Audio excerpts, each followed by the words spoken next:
Good evening, everyone, and welcome to session 22 of Essence Training Series. And today we have Dr. Ghosh with us, and he will be going over wind load provisions of PNBC 2020. And with this, I will give the control to Dr. S.K. Ghosh. Thank you, Bodhi, and good evening, everybody. Today's topic, as Bodhi just said, is the wind design provisions of BNBC 2020, which are based on ACE 705, the 2005 edition of the US standard titled Minimum Design Loads for Buildings and Other Structures. It is a vast topic. To cover it in 2.5 hours is a huge challenge. So I will do the best I can, but there will be time pressure all day. Despite the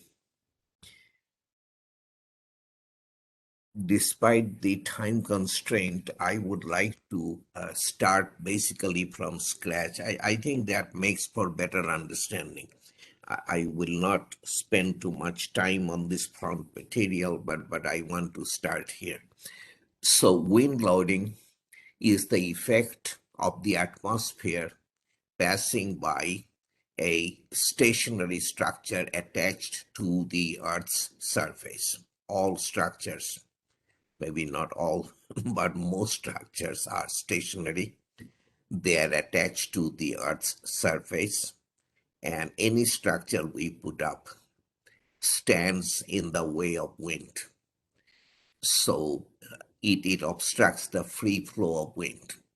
And so the wind does things to the structure. And that's what we as engineers have to deal with. Wind loading is the effect of the atmosphere passing by a stationary structure. Wind loads are controlled by atmospheric and aerodynamic effects. Atmospheric effects have to do with the weather, essentially, have nothing to do with the structure. Aerodynamic effects, on the other hand, have everything to do with the structure, nothing to do with the weather. The three terms in the general equation for wind, this you will see is the basis of most things we do. P, the wind pressure, is equal to Q, the velocity pressure as we call it, times G, the gust effect factor, and C sub P, the external pressure coefficient. Of those three terms in the basic equation, Q, the velocity pressure, has to do with atmospheric effects. It doesn't have much to do with the structure itself. The external pressure coefficient has to do with aerodynamic effects. The structure is everything when it comes to C sub P. The atmosphere does not play any role. G, on the other hand, the gust effect factor, is a combination of both. It is affected by atmospheric effects as well as aerodynamic effects. When we say atmospheric effects, that has kind of two aspects to it: meteorological effects and boundary layer effects. Meteorology, I think we are all familiar with the word.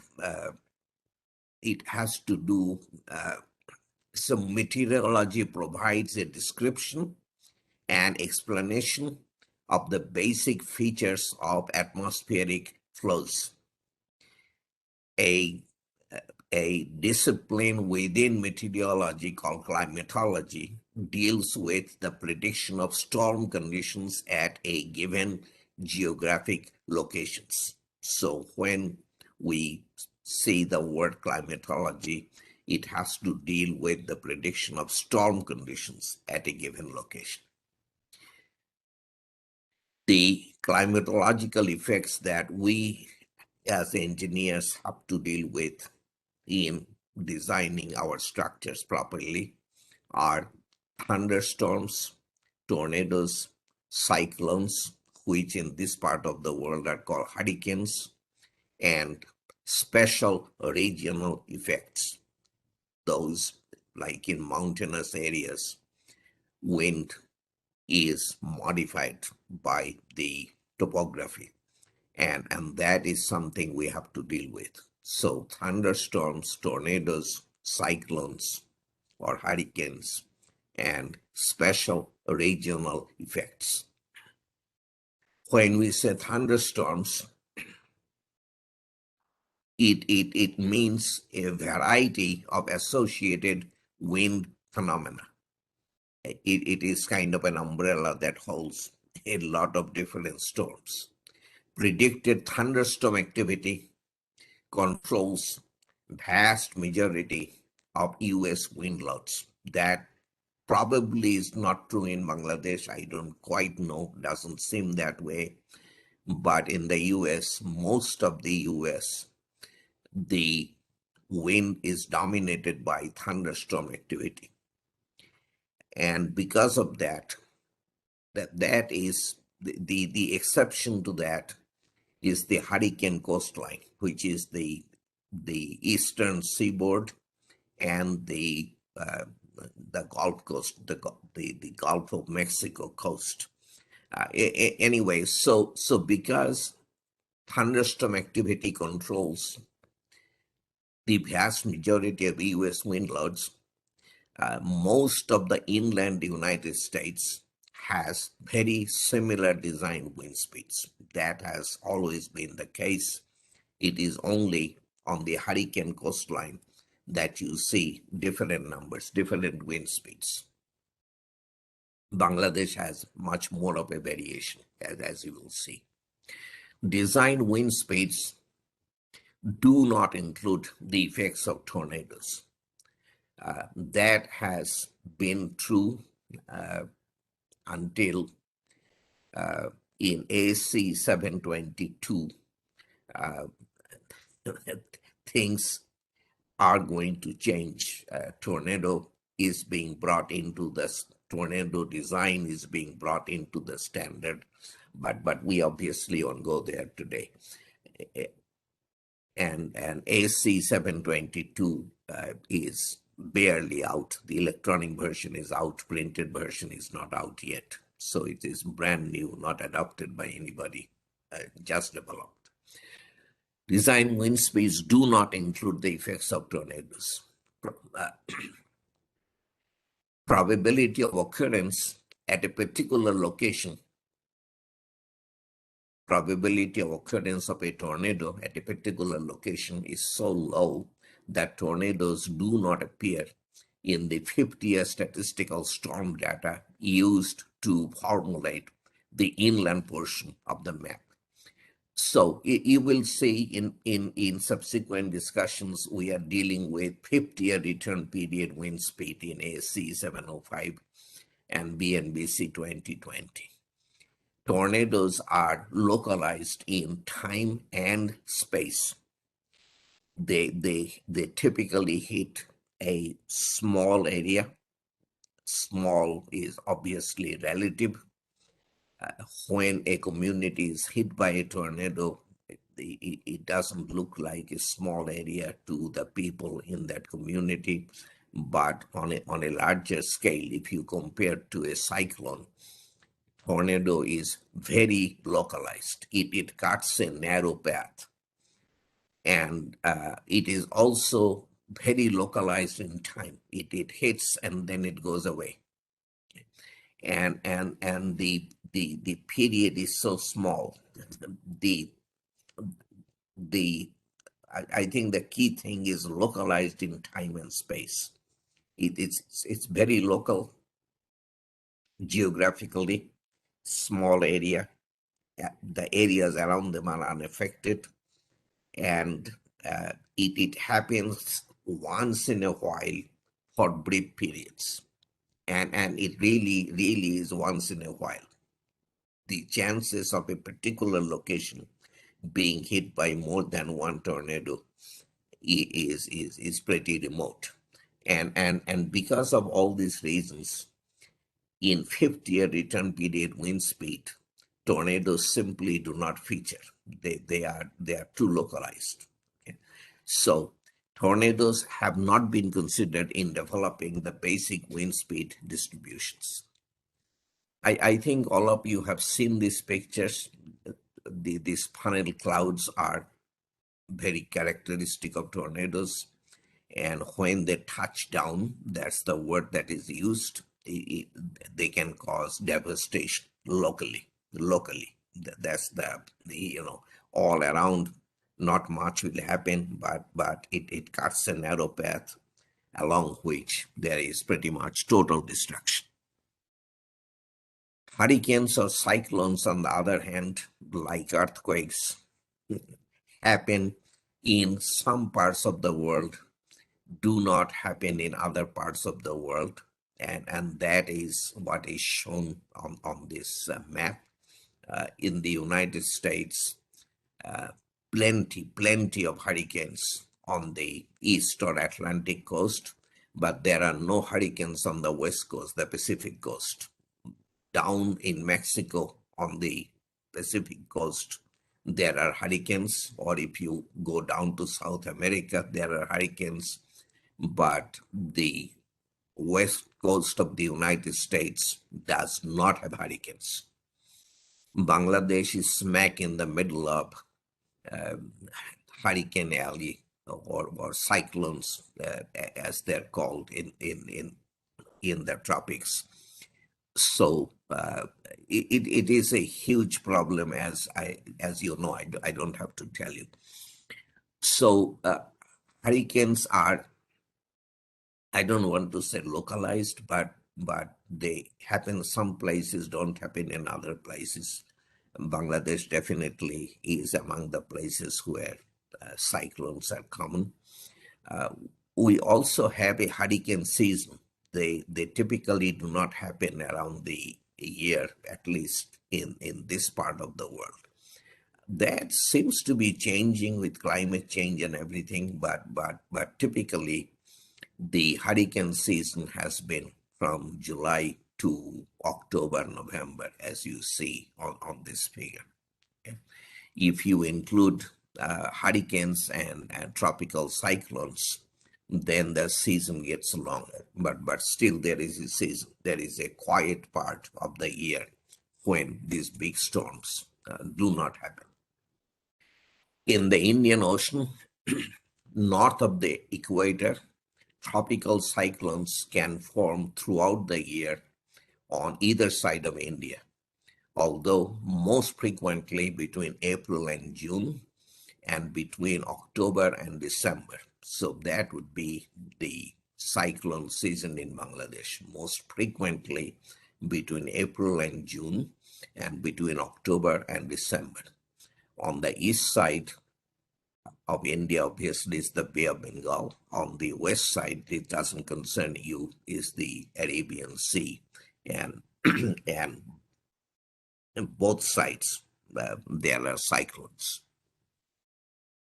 These storms, cyclones, hurricanes, whatever you call them, are huge. Tornadoes, I kept on saying, are localized. A hurricane can cover,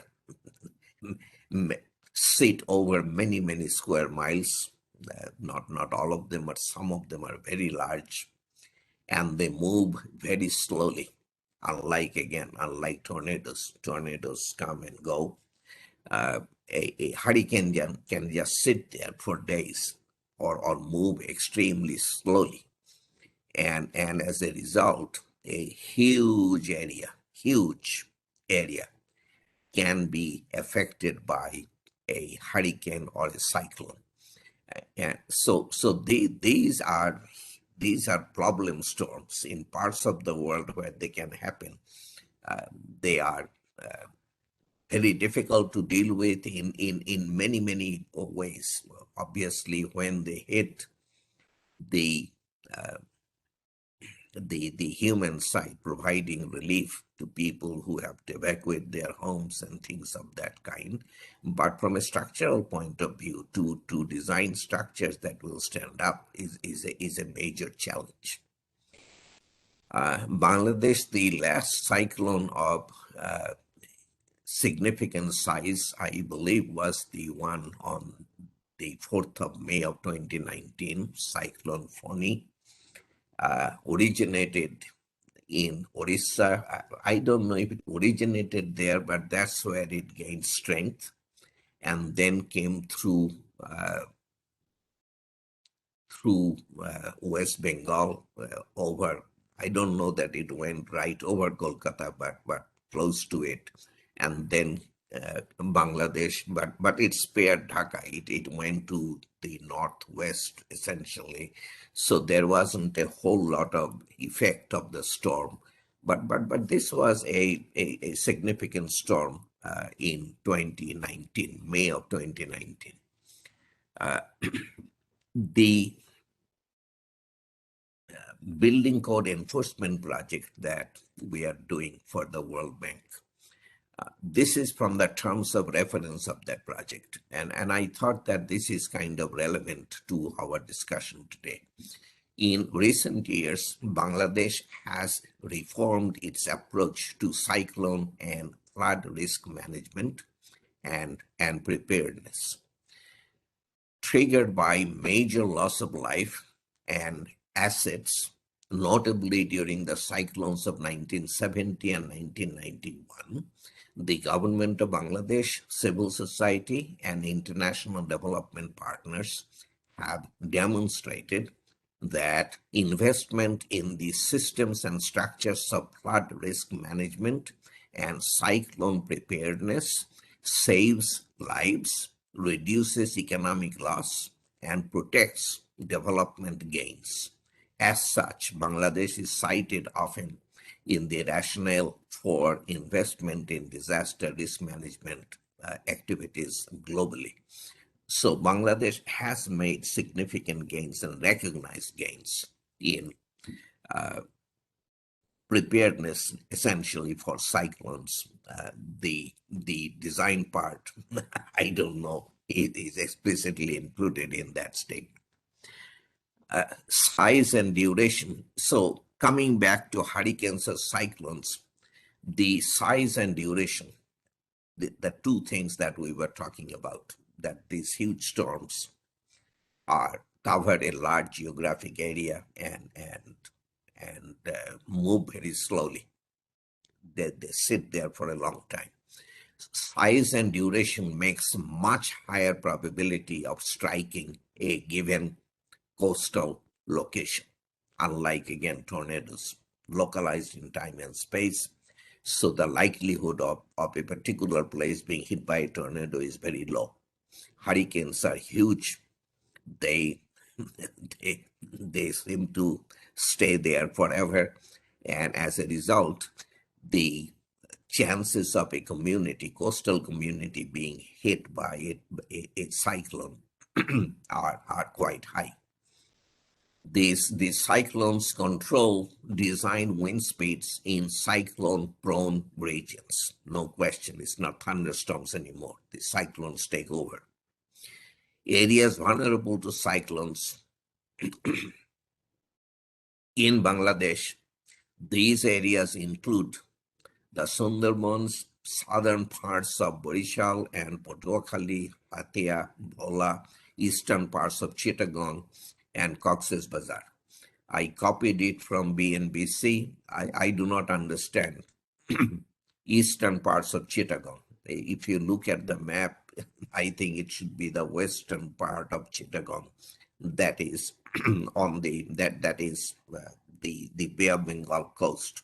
You go to the east, it's mountains. So I don't quite understand that part. But anyway, it gives you an idea of where the problem is.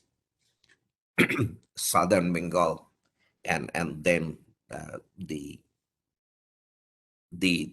part Chittagong, Cox's Bazar, you know, I don't have to tell you. So this is the design wind speed map, we say design wind speed in the standard and BNBC, it is basic wind speed. The same thing, whichever way you like. I somehow never got to, never learned to say basic wind speed. I don't know why. Uh, Anyhow, so the wind speeds are given on that on this map, and the cyclone prone areas are basically the areas in dark color on the map. The coloring is not to indicate cyclone prone regions, but the coloring gives you a pretty good idea of cyclone prone regions. On this map, the lowest wind speed is 41.4 meters per second, and the highest is 80 meters per second here. So 41 to 80. 41 meters per second is 117 miles per hour, and 41, the lowest value, meters per second, is 93 miles per hour. If you compare with the ASCE 705 map for the United States, which uses the same basic wind speed, like the same definition of basic wind speed, you see most of the US has 90 miles per hour, which is very comparable, obviously, to 93. But the highest at the tip of Florida is 150 miles per hour. The 179 is significantly higher than that. And remember, always, pressure due to wind is proportional to the square of the velocity. So you go from 150 to 180, that is a sizable increase, but 150 squared to 180 squared is a much bigger increase. Okay, so I want you to appreciate that in parts of Bangladesh, you have to design for extremely high design wind speeds, which will give you very high design forces to deal with in your structure. Special wind regions. The basic wind speed shall be increased where records or experience indicate that the wind speeds are higher than those reflected in the map that I just showed you. Mountainous terrain, gorges, and special regions shall be examined for unusual wind conditions. The authority having jurisdiction shall, if necessary, adjust the values given in the figure to account for higher local wind speeds. Such adjustment shall be based on adequate meteorological information and other necessary data. So where we have this potential problem, let's say Chittagong or Chittagong Hill Tracts, what should ideally happen is that the local jurisdiction, there is Chittagong Development Authority. And if within their region there are such areas, special wind regions, the most desirable scenario is that the authority will tell you what wind speeds to use for construction in those areas. If that doesn't happen, ASCE gives you advice or guidance that you should consult with somebody locally knowledgeable. It's not, it probably is not an expert from the US, but somebody that is knowledgeable about the wind in Chittagong Hill Tracts area. Okay, so somebody you consult is somebody locally knowledgeable. That's what ASCE 7 advises. Okay, let us now spend a little bit of time on this equation. So you have seen P, the wind pressure, is equal to Q, the velocity pressure, times G, the gust effect factor, times C sub P, the external pressure coefficient.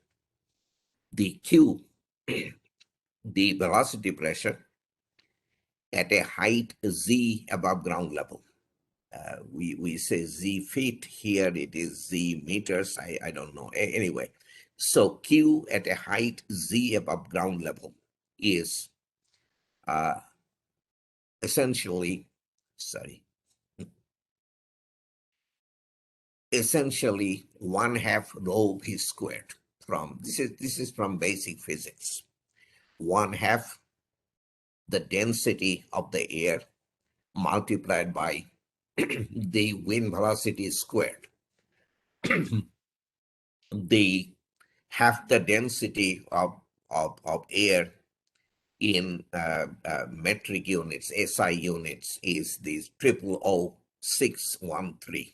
We have 00256 in ASC7. That's the number. I know this number is kind of strange to me, but anyway, that's a very important number, your number. Okay, 00613. That is half of rho times v squared. That's velocity pressure. That is very basic. Then we have a number of modification factors, which are all important. Okay? K sub z, K sub zt, K sub d, and I. Okay. Now in the equation, very importantly, the Q sub z is in kilonewton per square meter. The V is in meters per second. That's you have to know that and always remember that. Okay? The the wind provisions I mentioned at the beginning, B and BC wind provisions, are those of ASC 705. I will from time to time use ASC 705 section numbers and such. One place I have deliberately gone to ASC 710 because that is an important topic that was not covered in ASC 705. I'll indicate when the time comes. Okay, so 613, was it the number? 613 v squared, the basic wind speed squared, and then the K sub z, K sub zt, K sub d, and I. Okay. Let's look at each term individually. The basic wind speed, what is it?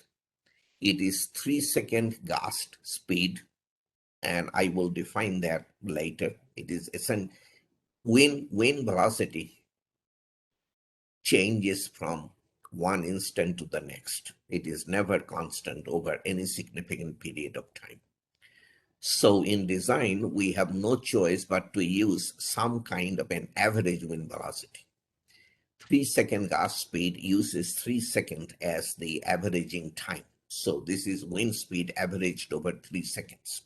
Now, when we say that, it is not just 1 3-second that you choose randomly.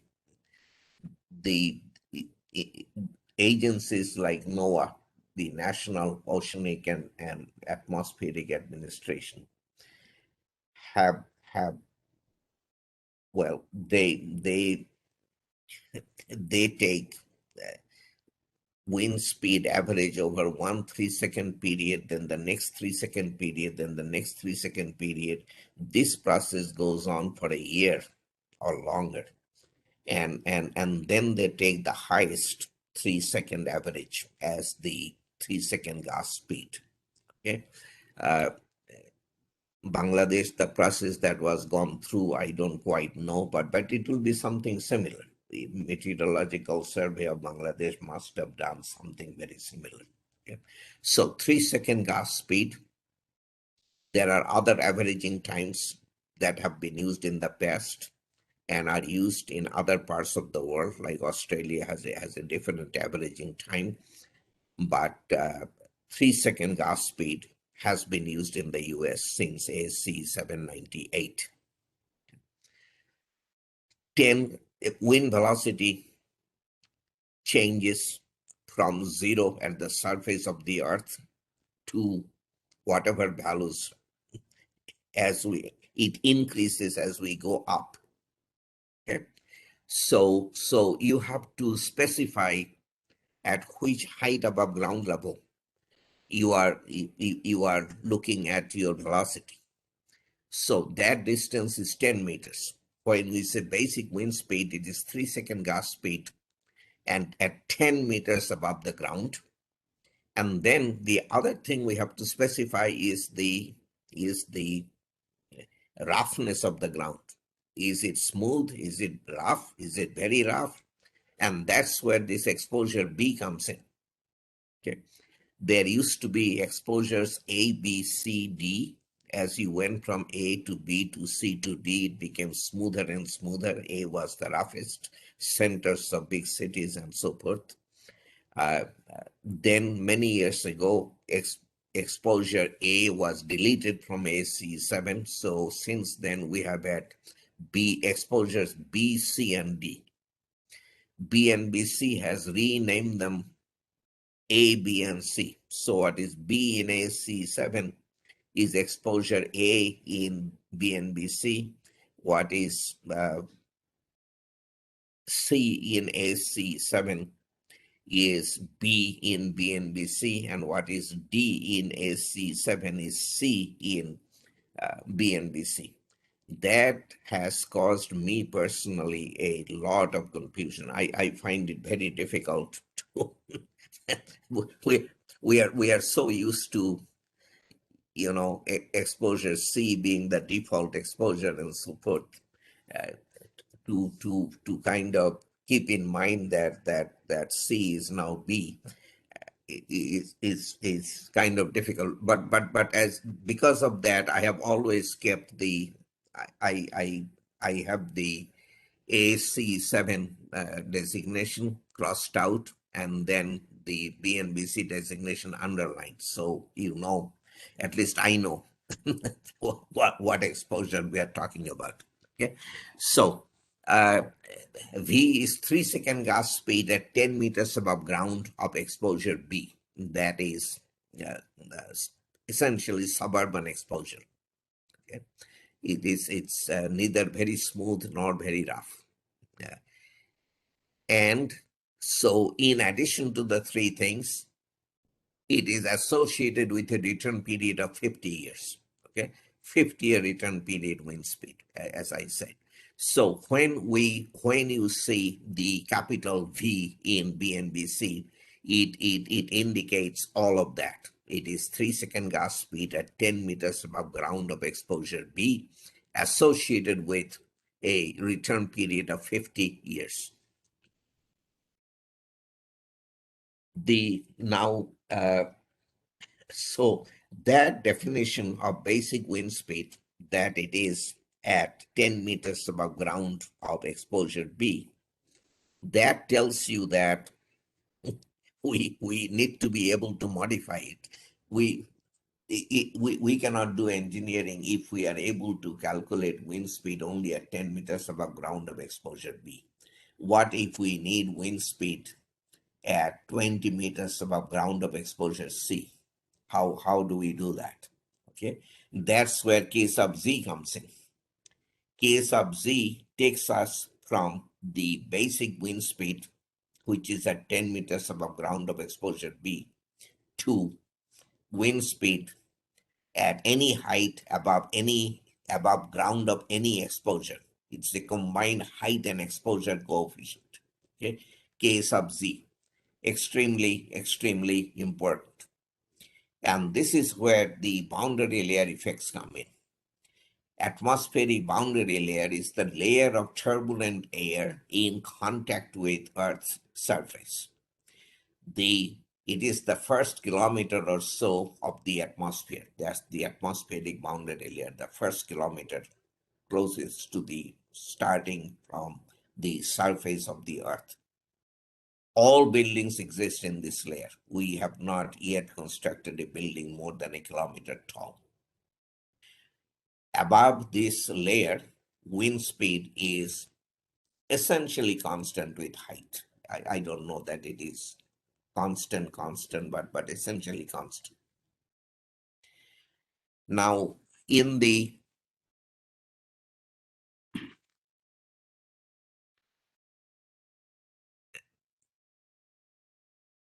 So the wind speed varies from zero at the ground level and increases as we go up.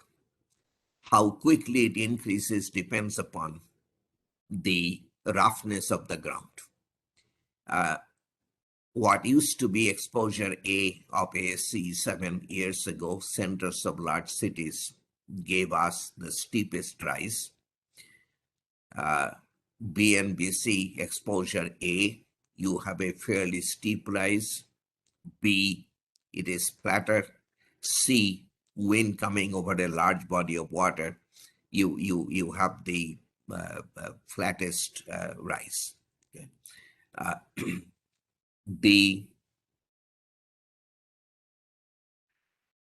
The height of the atmospheric boundary layer, how thick it is, depends on the exposure category. For exposure, Bangladesh exposure C, the gradient height, as it is called, is 213 meters. For exposure B, it is 274 meters. And for exposure A, it is 357 meters. So the wind velocity for exposure C varies like this, and above a height of about 213 meters, it is essentially constant. It doesn't change all that terribly much. Now, the variation of wind speed with height and exposure is given, as I mentioned, by the K sub z factor. It is given by this expression. K sub z is equal to that. Z is any height above ground level. Z sub g is the gradient height that I just talked about. Depends on exposure category. For exposure C, Z sub g, the gradient height is 213 meters, Z sub g, and alpha is the power law exponent for each exposure category. That is given in the standard, equal to 7, 9.5, and 11.5 for exposures A, B, and C, respectively. These are Bangladesh exposures A, B, and C. So if we know our exposure category, we immediately know Z sub G and alpha, and then we have K sub Z. We can calculate wind velocity at any height above ground of any exposure. The next constant is K sub ZT. That deals with what this picture is trying to depict. Okay? For a structure sited on flat ground, this would be the distribution of wind pressure along the height. But if the structure is sited on the upper half of a hill or an escarpment, as they're called, upper half of a hill, then the pressure distribution changes as shown in this picture. Okay, this would have been more characteristic of something on flat ground, on like below the hill, and on the hill the pressure distribution looks like this.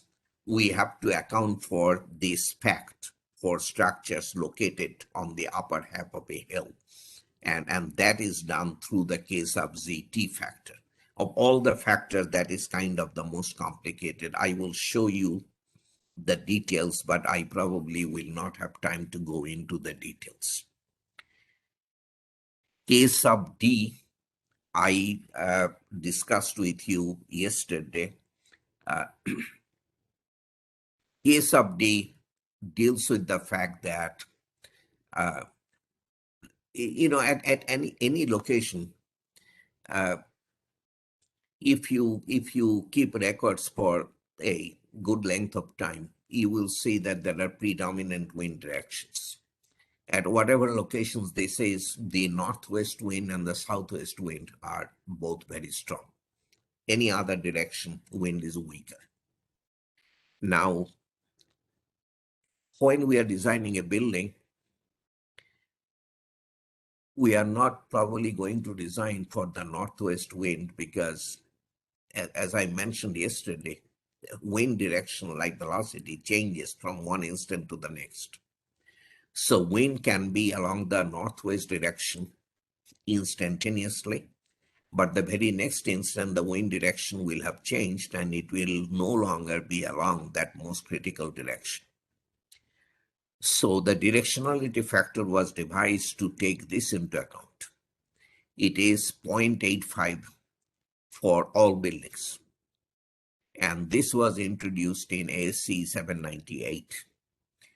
So wind pressure was reduced 15% from ASC 795 to ASC 798. In order not to design for lower wind pressures, lower factored wind pressures than by ASC 795, the wind load factor was adjusted. In ASC 795, it was 1.3. Now the 1.3 was divided by the directionality factor of 0.85 because wind had been multiplied by it. 1.3 divided by 0.85 was 1.53. It was rounded up to 1.6. I told you the entire story yesterday. Okay? So the introduction of K sub D in the equation for Q was accompanied by the increase, the increase in the wind load factor in the strength design load combination from 1.3 to 1.6. Now the return period that I have been mentioning, that we design structures for 50-year return period. The return period is also known as mean recurrence interval. That is neither here nor there, just so that you know, because you see that term quite often. Used for statistical determination of the predicted wind speed. Now, return period of 50 years is used for ASC 7 design adopted by BNBC for normal use structures, office buildings, apartments, things of that kind. From the beginning of the of modern wind design that dates back to ASC 772, we have used a 100-year return period wind for important structures like hospitals, fire stations, police stations, things like that. Okay? Those are designed for higher wind speeds corresponding to a higher return period, a storm that can come once in 100 years, something. It is not quite accurate, but anyway, that probably is more relatable. How do I want to characterize it? Unimportant buildings like farm sheds where no life safety is at stake are allowed by ASC 7 to be designed for a 25-year return period. Okay? So normal buildings, standard use buildings, 50-year return period, important buildings, 100-year return period, unimportant buildings, 25-year return period. Does that require 3 sets of maps? 50-year return period map, 25-year return period map, 100-year return period map. Back then, the answer was no. When I say back then, from 1972 through 2005, the answer was no. We don't need 3 maps. That changed in ASC 7N. But again, we won't go there. Okay. So the return period is adjusted by using an importance factor I. We have one map, 50-year return period wind speed map. Then if we need 100-year return period wind speed, we multiply the 50-year return period wind by a factor of 1.15. Okay. So this can be done because the ratio between 100-year return period wind and 50-year return period wind is remarkably constant throughout the United States outside of the hurricane-prone regions. Hurricane-prone regions are typically a different story. Okay. The conversion to 25-year return period wind is also done using an importance factor lower than 1. Okay, 0.87, 0.77. You'll see the details later. But this is the idea of the importance factor. I changes the return period on the wind speed. And I larger than 1 takes us to return period larger than 50 years, and I smaller than 1 takes us to return period smaller than 50 years.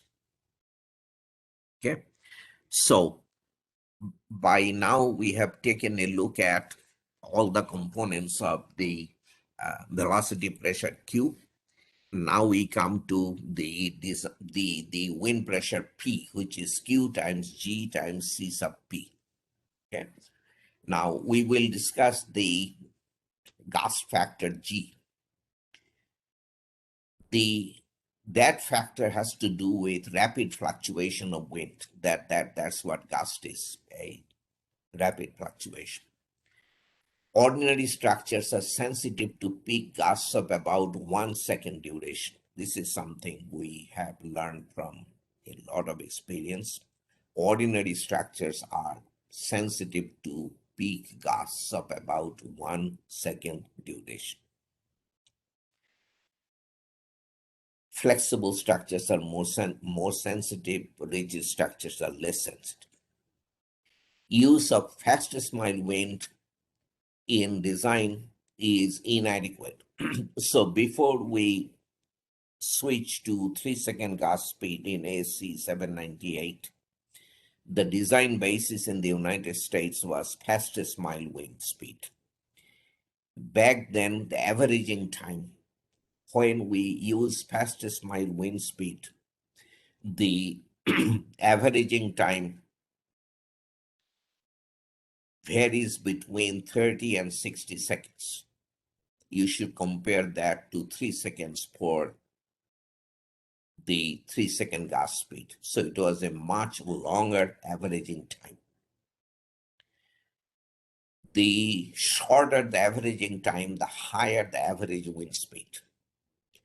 So when the averaging time was that long, 30 to 60 seconds, the average wind speed was lower.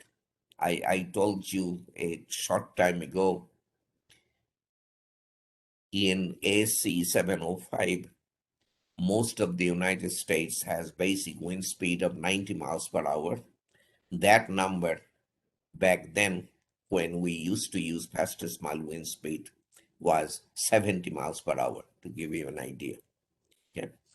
Now, the thing is, if a building is sensitive to 1 second gust, you cannot design it for wind averaged over 30 to 60 seconds and leave it at that. That would be terribly unconservative.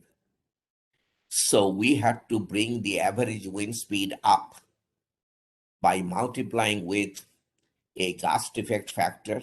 Now the point is that gust effect factor could be applied to the velocity, bringing the velocity up, or it can be applied to the pressure due to wind, bringing the pressure up. If we want to apply the gust effect factor to the pressure due to wind, the factor would be the square of the factor that we would have applied to velocity, because pressure is proportional to the square of the velocity. So if we apply the gust effect factor to the wind velocity, it would have been a smaller factor. ASC 7 chose long years ago to apply the gust effect factor to the pressure due to wind. So we have a larger gust effect factor. Okay. So anyway, so to cut a long story short, when we used to use fastest mile wind speed as the basis of design, we had to use a gust effect factor larger than 1. to bring the wind pressure up. When we switch to 3-second gas speed as the basis of design, that changed. Now, many buildings, the vast majority of buildings are low rise, at least in the US. Okay, 5 stories or lower, 95, 97%, I don't know. Vast majority of buildings. And those are not sensitive even to 3-second gust. Okay. So for those buildings, we are allowed to use a gust effect factor of 0.885. So we bring the 3-second gust speed actually down. And then for the more flexible buildings, we calculate the gust effect factor, which typically comes out above 1, but doesn't have to. So it has changed. But the idea of the gust effect factor is still valid, that we go from the averaging time to the gust duration to which a building is sensitive. Okay. So gust effect factor accounts for the loading effects in the along wind direction due to wind turbulence structure interaction. That's what it is. We are accounting for wind turbulence structure interaction in the direction of wind. Also accounts for along wind loading effects due to dynamic amplification for flexible structures. As I say, flexible structures are more sensitive. The gust effect factor does not account for other dynamic effects such as across wind loads. Across wind effects are not accounted for through the gust effect factor. Okay. The concept of average wind velocity, averaging time, let's look at that in just a little bit of detail. So instantaneous velocity of wind at a point as a function of time looks like this. As I said, it is not constant from one instant to the next. It changes. So we have to use some kind of an average in design. Maximum wind speed averaged over. So when we used to use fastest mile wind speed, the averaging time was the time it took a mile of wind, a mile long, what's the word?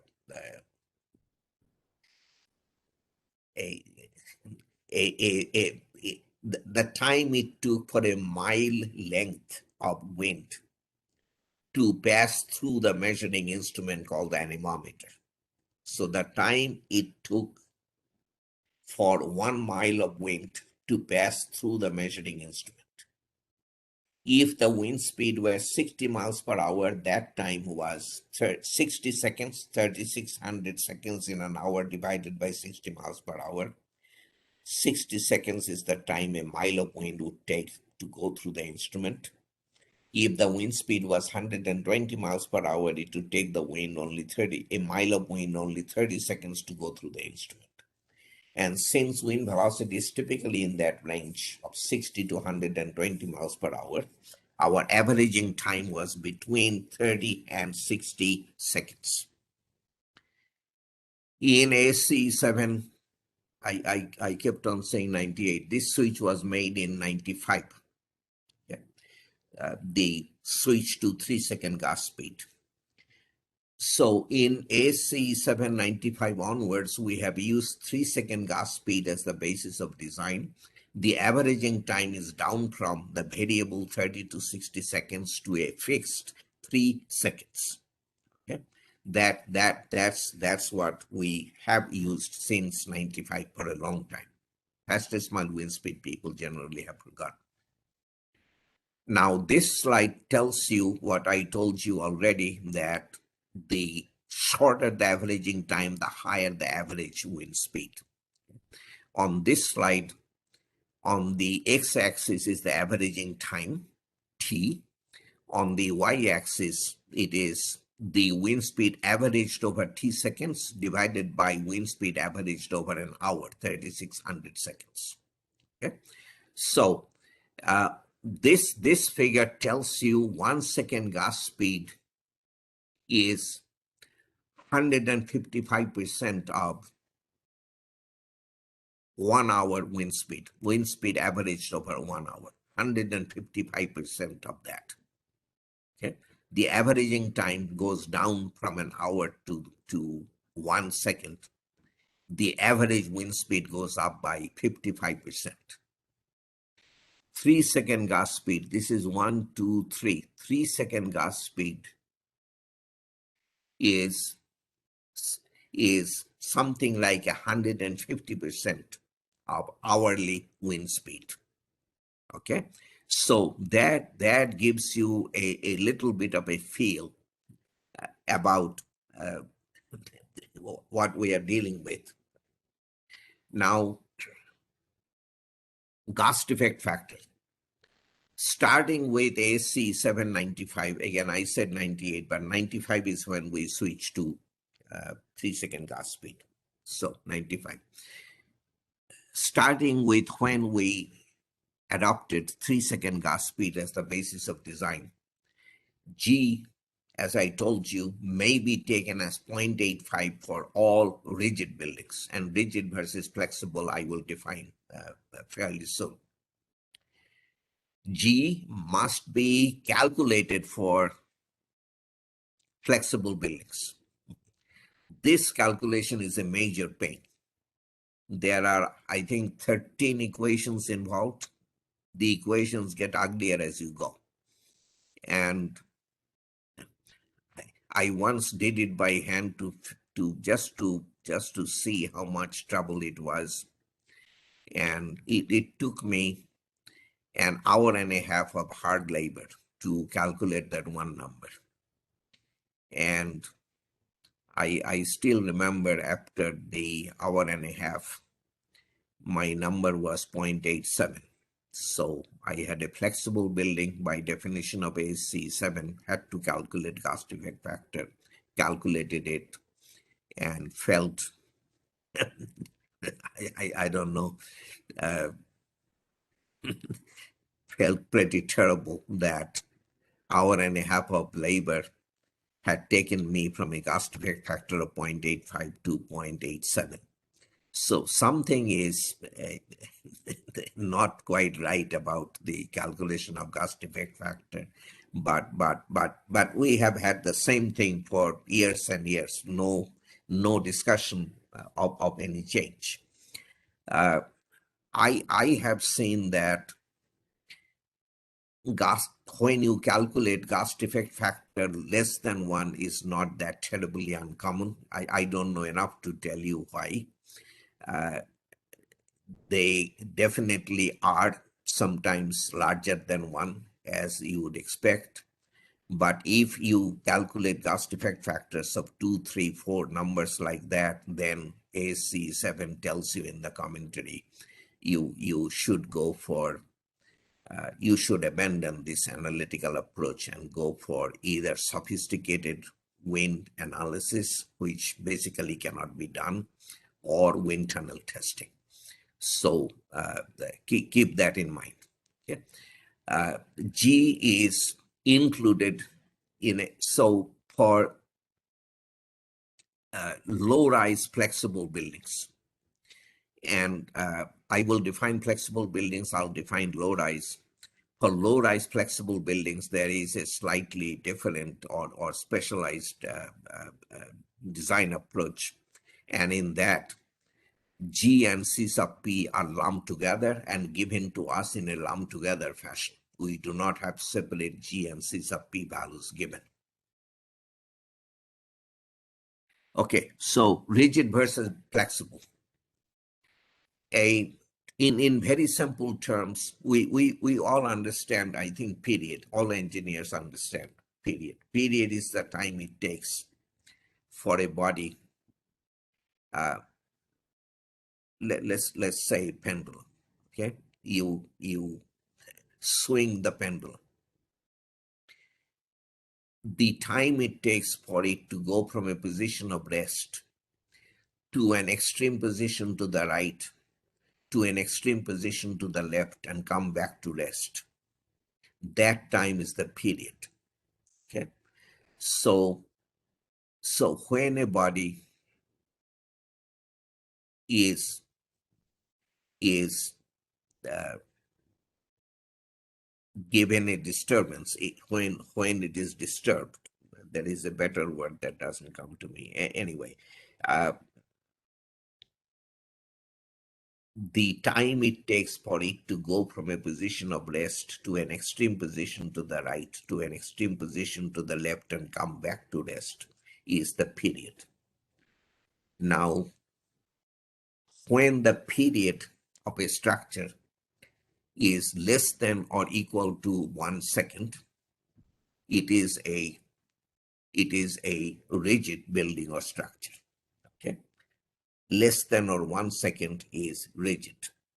When the period is more than 1 second, it is a flexible structure. Now there are details involved, unfortunately. A structure, except for very simple ones, one-story rigid box, has not just one period but multiple periods. We talk about modes of vibration, that is fundamental mode, second mode, third mode, etc. So here, when we are defining rigid versus flexible buildings, we use the period of the first mode, the fundamental mode. This is why you see T sub 1. Okay? And then to make things more complicated for engineers, wind people are scientists, not engineers, people who deal with wind. And scientists somehow do not, unlike engineers, do not talk about period. Their thing is frequency. Frequency is the reciprocal of period. Okay, so period is in seconds, t second. If you take reciprocal of that, 1 over t second to the power minus 1, the 1 over t would be the frequency. Okay, that we used to denote it by F in ASC 7. It is N. I don't know why. And so reciprocal of t sub 1 would be N sub 1, the frequency of the first mode. The unit of that would be second to the power minus 1. And second to the power minus 1 is called hertz. Okay, so when we say period less than or equal to 1 second, they will say fundamental frequency larger than or equal to 1 hertz, which for me, it's complicated, but that's how the wind provisions are written. Okay, a flexible building has period, fundamental period exceeding 1 second, which means fundamental frequency less than 1 hertz. Okay, so that is the definition of rigid versus flexible. Please remember the way I said it first. A structure with a fundamental period T sub 1 larger than or equal to 1 second is a flexible building. If it is smaller than 1 second, then it is a rigid building. Okay, so I probably the equal sign, I probably put it in the wrong place. So when the period is less than or equal to 1 second, it is a rigid building. When it is larger than 1 second, it's a flexible building. Don't go to frequency would be my advice. Or if you see frequency, take the reciprocal and then you'll be oriented. I always feel oriented when I have gone from frequency to period. Okay. So for a long time, ASC 7 did not tell you how to calculate this frequency. That is the basis of distinction between rigid and flexible buildings. ASC 705 put some expressions in the commentary. And then in AC 710, some of those expressions moved into the main body of the code. So this is the only time I have invoked ASC 710. ASC 705 is the basis of BNBC 2020, but ASC 705 does not have expressions for expressions by which you can calculate frequency. So I have decided to show you that ASC 710 tells you how to calculate approximate frequency. Okay, so instead of calculating n sub 1 by eigenvalue analysis, as we call it, by sophisticated analysis on the computer, you are allowed to calculate an approximate frequency n sub a by using formulas that are given in AC 710. Okay. So as an alternative to performing an analysis to determine n sub 1, the approximate building natural frequency n sub a shall be permitted to be calculated in accordance with section such and such. Now, in order for you to be able to use the approximate formulas, you have to meet two requirements. One is the building has to be less than or equal to 91 meters in height. That would be about 300 feet, I think. So that is not too much of a limitation because taller buildings will be we will do sophisticated analysis anyway. So, and the other limitation is building height is less than 4 times its effective length. Okay. So building height is less than its effective length. We are trying to exclude the very flexible building from this calculation of approximate frequency. So a building taller than 91 meters is judged to be flexible, and a building with height to effective length ratio larger than 1 is also thought to be flexible. Now, this is where I always have problem with the wind chapter. For years and years, and it was in AC 705 also, there was something said in the commentary that if the height to minimum plan dimension ratio of a building is 4 or larger, it is a flexible building. It's a rule of thumb. Now, instead of saying that, that was pretty simple, minimum plan dimension. Instead of that, they have come up with this effective length. So you take the length, L is always the plan dimension parallel to wind, and perpendicular to wind plan dimension is B. Remember that always in AC 7 wind provisions, capital L is plan dimension parallel to wind, and B is plan dimension perpendicular to wind. So you take plan dimension parallel to wind at level I, you take multiply that by the height to level I, you multiply over all, you sum over all the stories in the building, you divide that by the sum of heights to the various levels. So you are basically calculating an average plan dimension parallel to wind over the height of the building.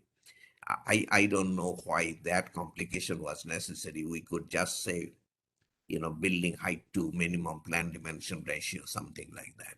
Anyhow, so if those limitations are satisfied, then you can calculate the approximate natural frequency by these formulas, where H is the mean roof height, as it is called, height to the halfway point between eave and ridge. And again, H will be very rigorously defined on a subsequent slide, but H is always in ASC 7 wind provisions the mean roof height. If it is a flat roof, it is the height to the roof. There is a more complicated formula for shear wall buildings. This formula is a little bit problematic, and I included it because it is an ASC 705, but my advice would be don't try to use that formula. And I don't want to spend time on that. Okay. A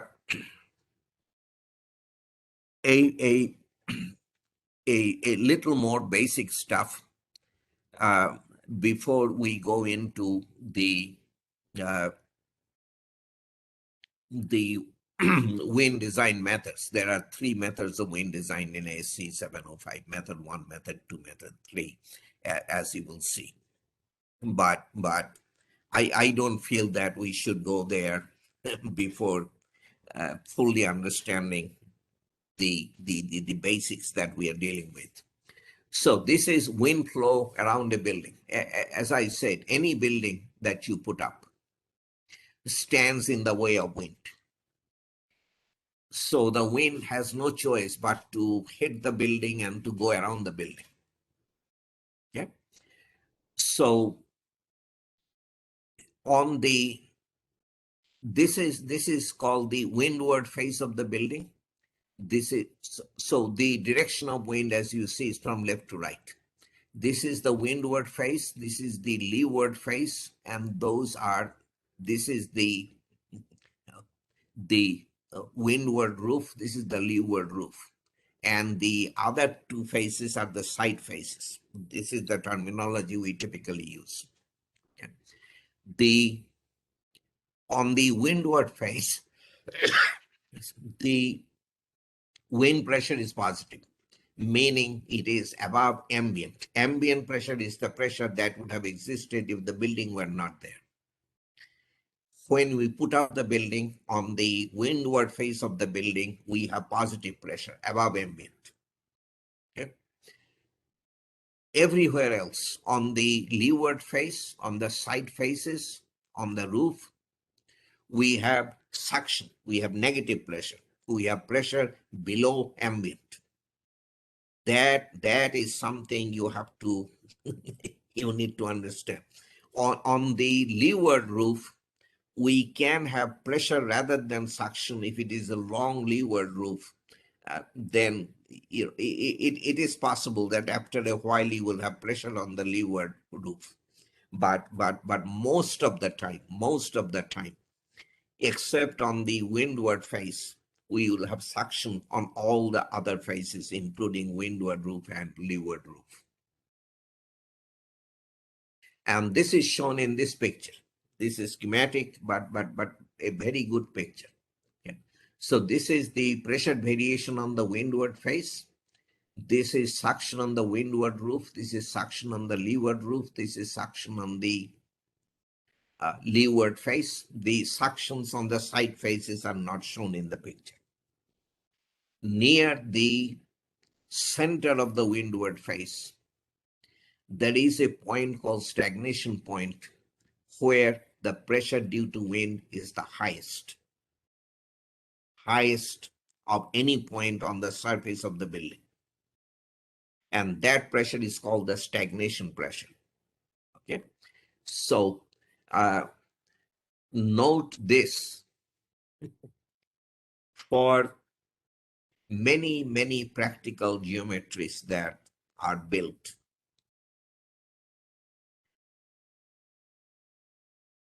in the US, I think most of you probably know, most residential construction is wood and the roofs are pitched roofs. Okay. A building looks really like that, residential buildings.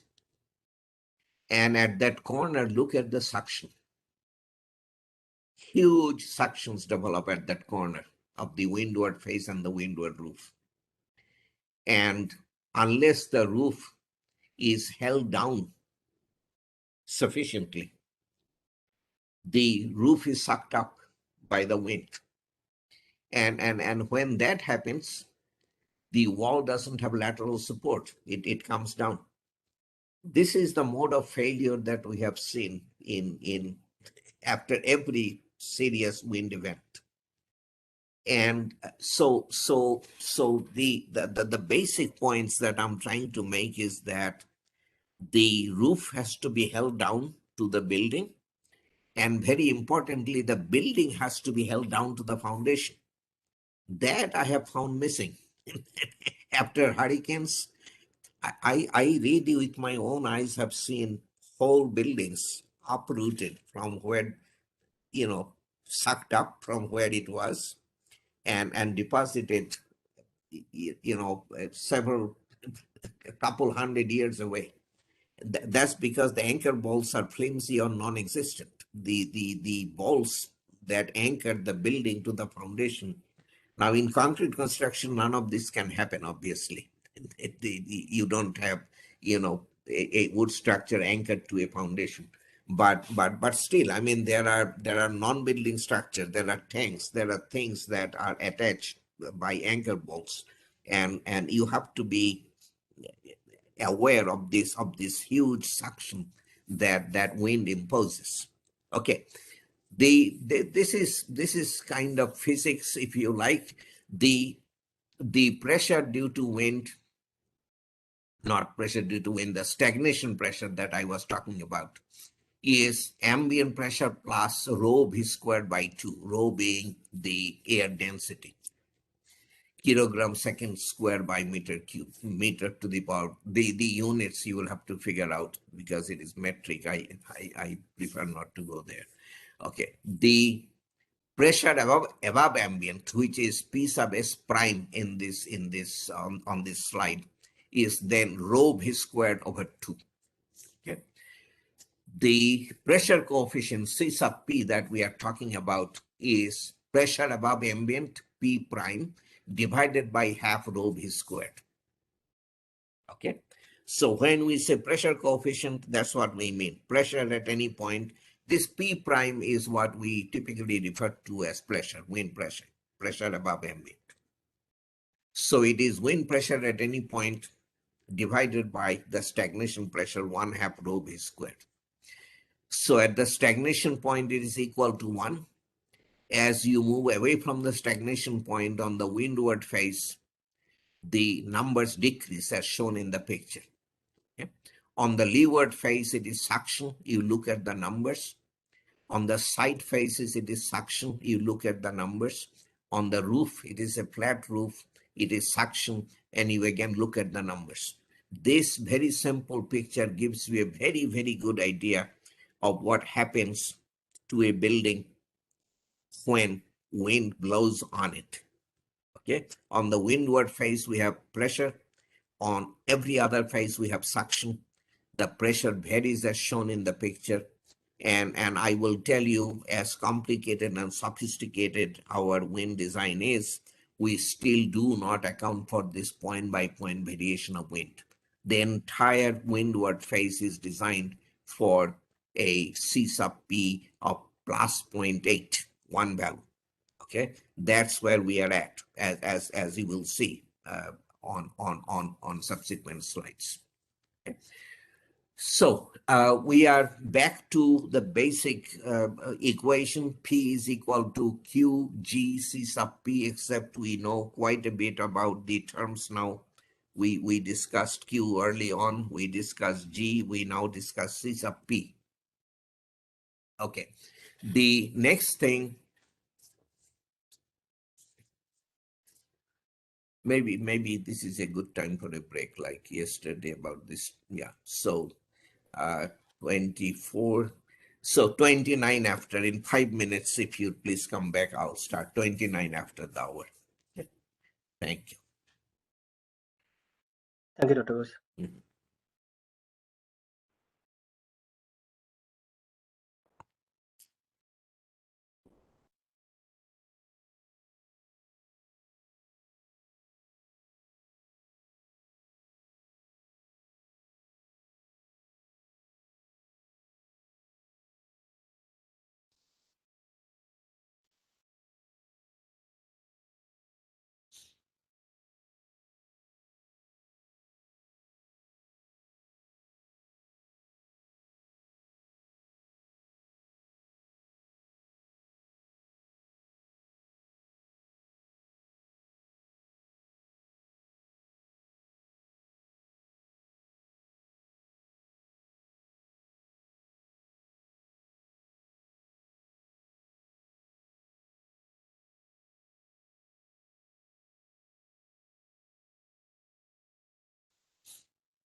Okay, I think it is time. So we talked about variation of wind pressure on a face of a building. We are now looking at wind pressures on a building. The main point that I need to make here or would like to make here is that the velocity of wind, as we have discussed, varies with height above ground level. So pressure due to wind also varies or increases with height above ground level. That basic fact we recognize only on the windward face of our building. On all the other faces, the leeward face, the side faces, the roofs, we go for a constant suction evaluated at the mean roof height level. So the leeward face is designed for a constant suction that is evaluated at the mean roof height level, the height to the point halfway between the eave and the ridge. The leeward roof is designed for suction evaluated at the mean roof height level. The windward roof, which under certain circumstances can be under pressure rather than suction, be that as it may, will be designed for pressure or suction evaluated at the mean roof height level. It will be constant. On the side faces also, it is constant suction evaluated at the mean roof height level. So this is our level of sophistication even today, just so that you appreciate it. Okay. Then we go, so far we have been talking about external pressure on our building.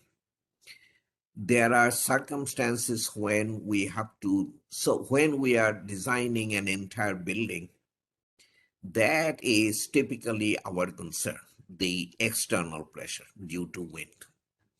However, if we are designing a component of a building, the walls or the roof, we need to we need to consider the pressure inside our building. Okay, so this is now the topic. So the first picture shows a structure for illustration. We are drawing a structure that is made of tent-like material, so it inflates or deflates as wind gets in or out. So in the first picture, we have an opening only on the windward face, so that wind gets in but has no way of getting out. Then we will have positive internal pressure above ambient. In the second picture, the only openings are suction openings on the, in this case, on the leeward face. There are many suction faces, the side faces, the leeward face, the roof. So in this case, in the picture, we have the only opening on the leeward face. It is a suction opening. So wind gets out, has no way of getting in. So we have negative internal pressure. In the third picture, the only opening is on the side face. The side face is a suction face. So again, we have negative internal pressure. So we can have positive internal pressure, we can have negative internal pressure. In design, invariably, we always consider both possibilities, both internal positive pressure and external positive pressure. Okay. That brings us to something extremely important that you absolutely need to understand. When I say understand, uh, not just by your head, but you have to instinctively understand when somebody tells you an open building or a partially closed enclosed building. Okay, so anyway, there is a 3-tier enclosure classification. A building can be open, partially enclosed, or enclosed. Okay, open, partially enclosed, or enclosed. An open building, and please listen to me very closely. The slides I will probably not quite use. I don't know. At least I will not read the slides for this segment. So please listen to me. This is extremely important. So an open building is a building that has at least 80% of each face physically open. At least 80% of each face physically open. That is pretty unambiguous. I have never met anybody confused about what an open building means by ASCE definition. And it is typically, I don't have the picture here. Okay, it is typically not a building. I have a picture later on. You will see an open building. It is typically a roof over a few columns, a shade of some kind. Okay? So at least 80% of each face basically open. Then partially enclosed building. A partially enclosed building has windward openings.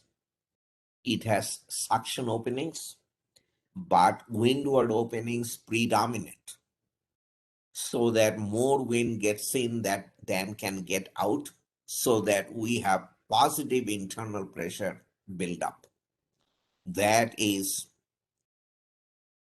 a partially enclosed building. I will repeat. It has windward openings, it has suction openings, but windward openings predominate so that more wind gets in than can get out. So we have positive pressure buildup.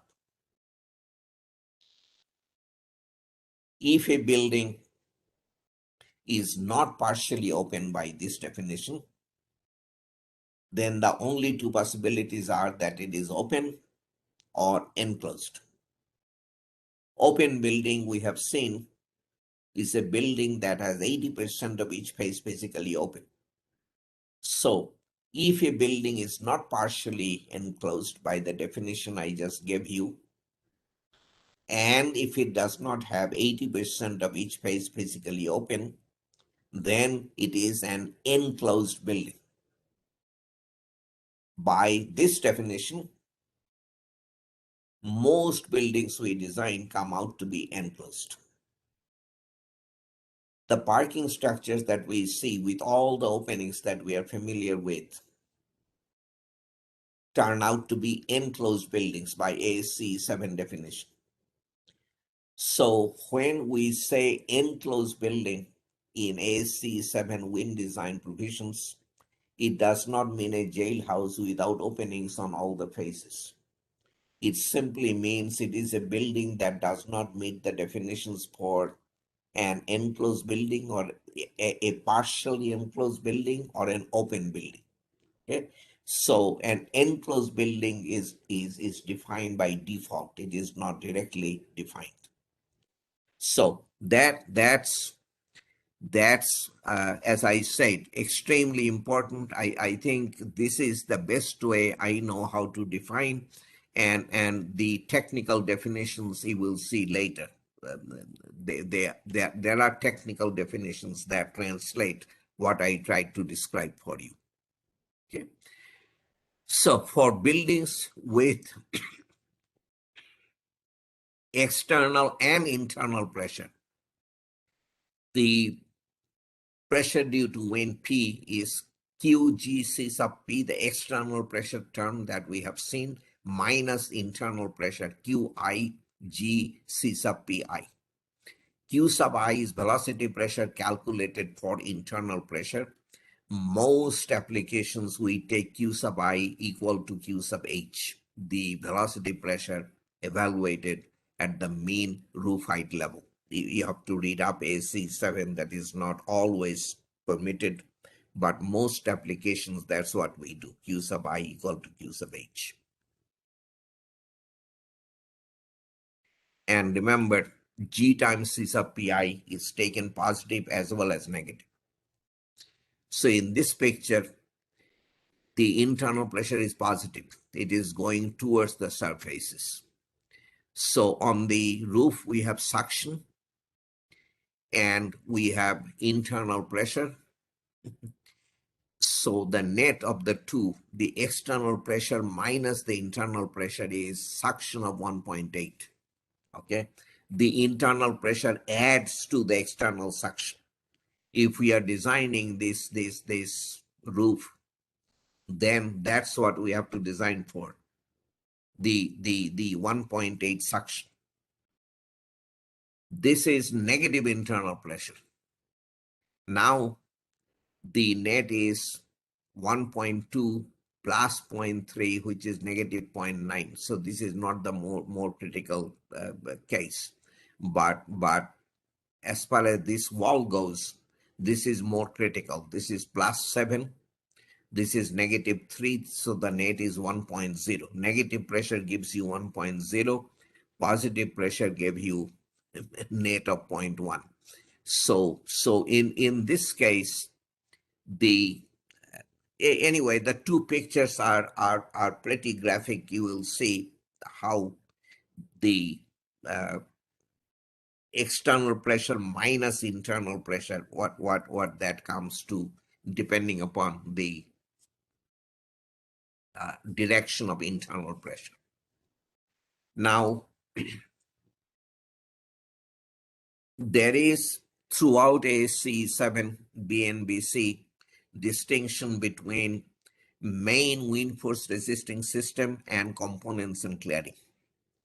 This is a huge distinction, and there is definition of component and cladding, but basically in very basic terms, components are directly loaded by the wind. The main wind force resisting system derives its loading from components and cladding. That's the main distinction. Components are directly loaded. The main wind force resisting system derives its loading from the components and the cladding. There are times, like a roof truss, when we are not sure it's a component or part of the main wind force resisting system.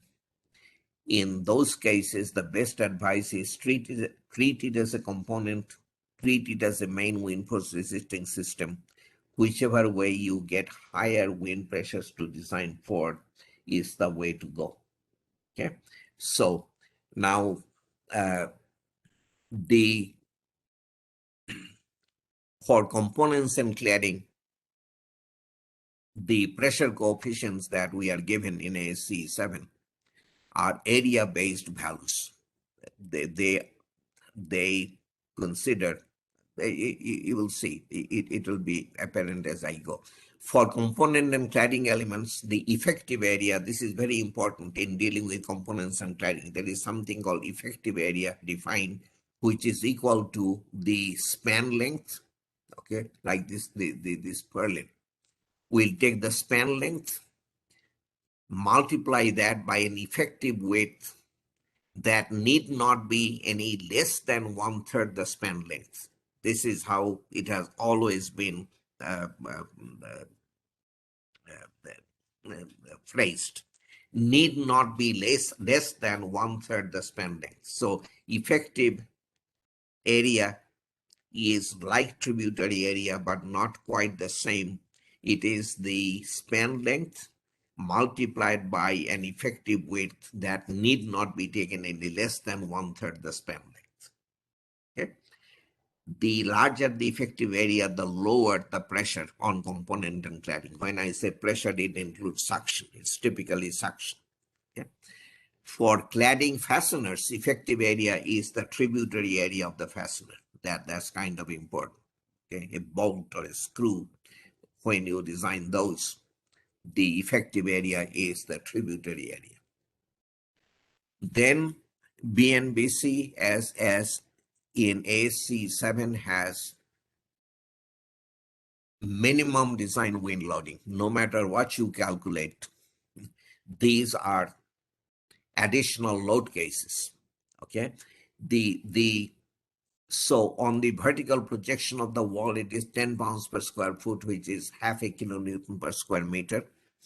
And in the longitudinal direction, it is also 10 pounds per square foot on the face. That the pictures are pretty graphic. Now, the idea here is not, so we have a pressure distribution that we have calculated. We are not saying if you calculate values less than 10 pounds per square foot, make it equal to 10 pounds per square foot. No, you don't tamper with what you have calculated. You design your building for that distribution and also this distribution. This is like an additional load case. Okay, that is what I just said is quite important. But these minimum design wind loads, there are times when they govern. Okay, ASC 7 definition of basic wind speed. They did away with the 50-year return period on the wind in ASC 705. They opted for the committee, ASC 7 committee, pointed out that when you, so loads calculated from the design wind speed map, okay, we get the speed from the map, square of that multiplied by other things gives us pressure. Pressure translates into load. When that load is factored up by the wind load factor, which today is 1.6, that factor load has a return period on it of 500 years. So instead of saying 50-year return period wind speed, ASC 705 chose to tell you that the factor load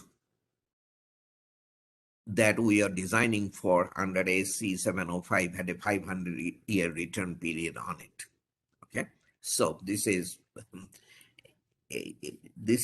nuance. This is another way of looking at it, but this is what they chose to do.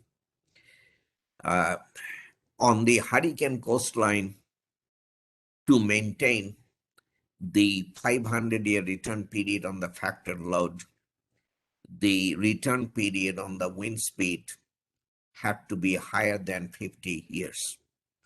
And that was done. And this is what is being described in the last line. Map contours include hurricane importance factor. It probably is not said the best way, but that's what it means. Okay. So the 500-year return period on the factor loads was maintained even on the hurricane coastline. Okay, definitions. Time is I knew would be a problem. It's probably a bigger problem than I thought. I don't know. I don't have a vivid recollection of how many slides are left or anything like that. So anyway, simple diaphragm building I will define with a picture just a little bit later. So let us not spend time on it. Impact resistant glazing. Glazing that has been shown by testing or other approved, okay, to withstand the impact of wind-borne missiles likely to be generated in wind-borne debris region during design winds. Wind-borne debris region I haven't defined yet, but I will very soon. So there is hurricane-prone region or cyclone-prone region. A part of that is designated as wind-borne debris region. Every structure in wind-borne debris region must have the glazing, the glass, either impact resistant, the glass itself has to be impact resistant, or there has to be impact resistant covering on the glass. Okay? So there is a small missile test and a large missile test that the glass has to undergo before it can be sold to you. Okay. So impact resistant glazing, glass that will remain intact upon impact from small missiles and large missiles. I think that's probably enough of a description. Hurricane prone region or cyclone prone region, areas vulnerable to cyclones. Okay, that is the BNBC definition.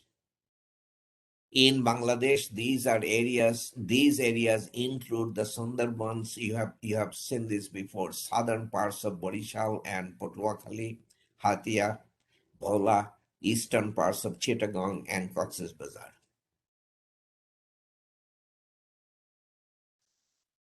Impact resistant covering, like impact resistant glazing, has to withstand the impact of small and large missiles.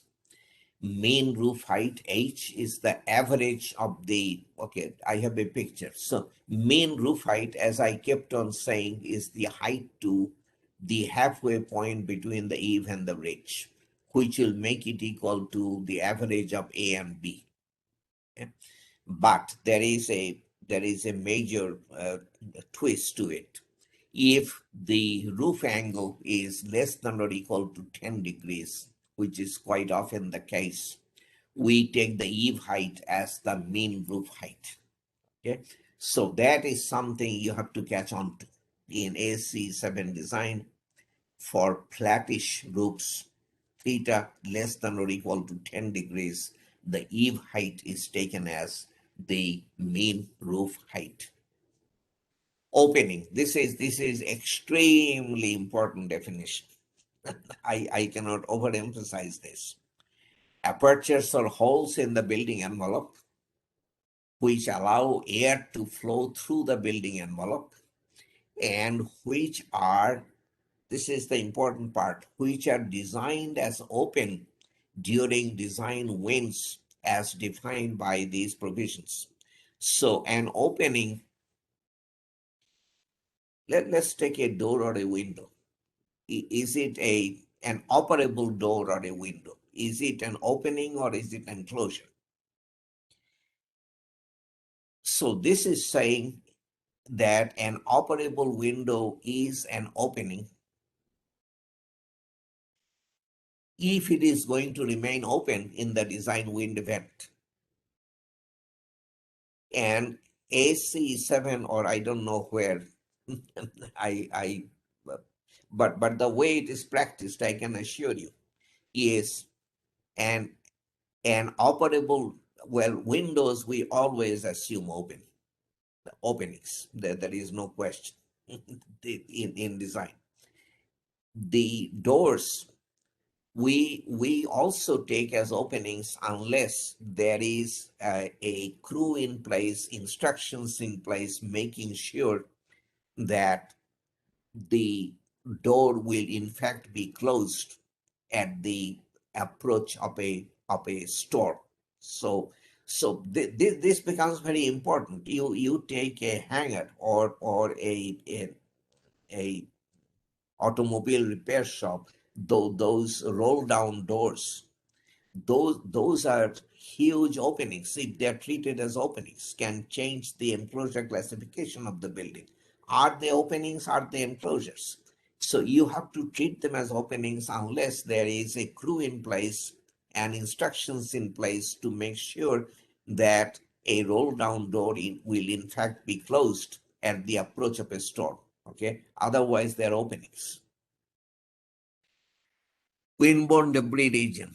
Okay, so areas within cyclone prone region, that is the first thing, located where the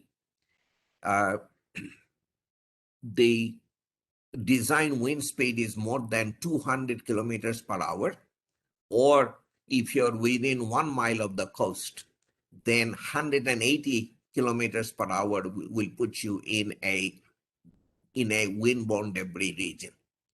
So windborne debris region is a part of the hurricane prone region where the design wind speed is 200 kilometers per hour or more, or if you're within 1 mile of the coast, then 180 kilometers per hour or more will put you in a windborne debris region where the glazing on your structure has to be impact resistant. Okay. Then I think this is probably the last big problematic area that is not easy to understand. The exposure categories.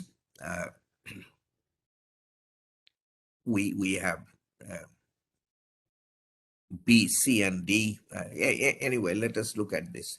So exposure categories, let me skip the writing. AC7 is now telling you that if the direction of wind is from bottom to top in the picture, I'm sorry,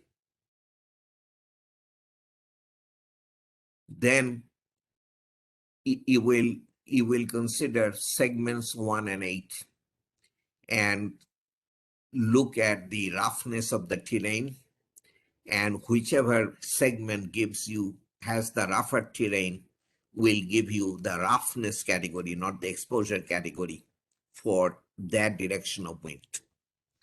If the direction of wind changes from up to down, then this will be the upwind direction. Then you will look at segments 4 and 5, and whichever has the rougher terrain will give you the roughness category for that face of the building or that direction of wind. Okay.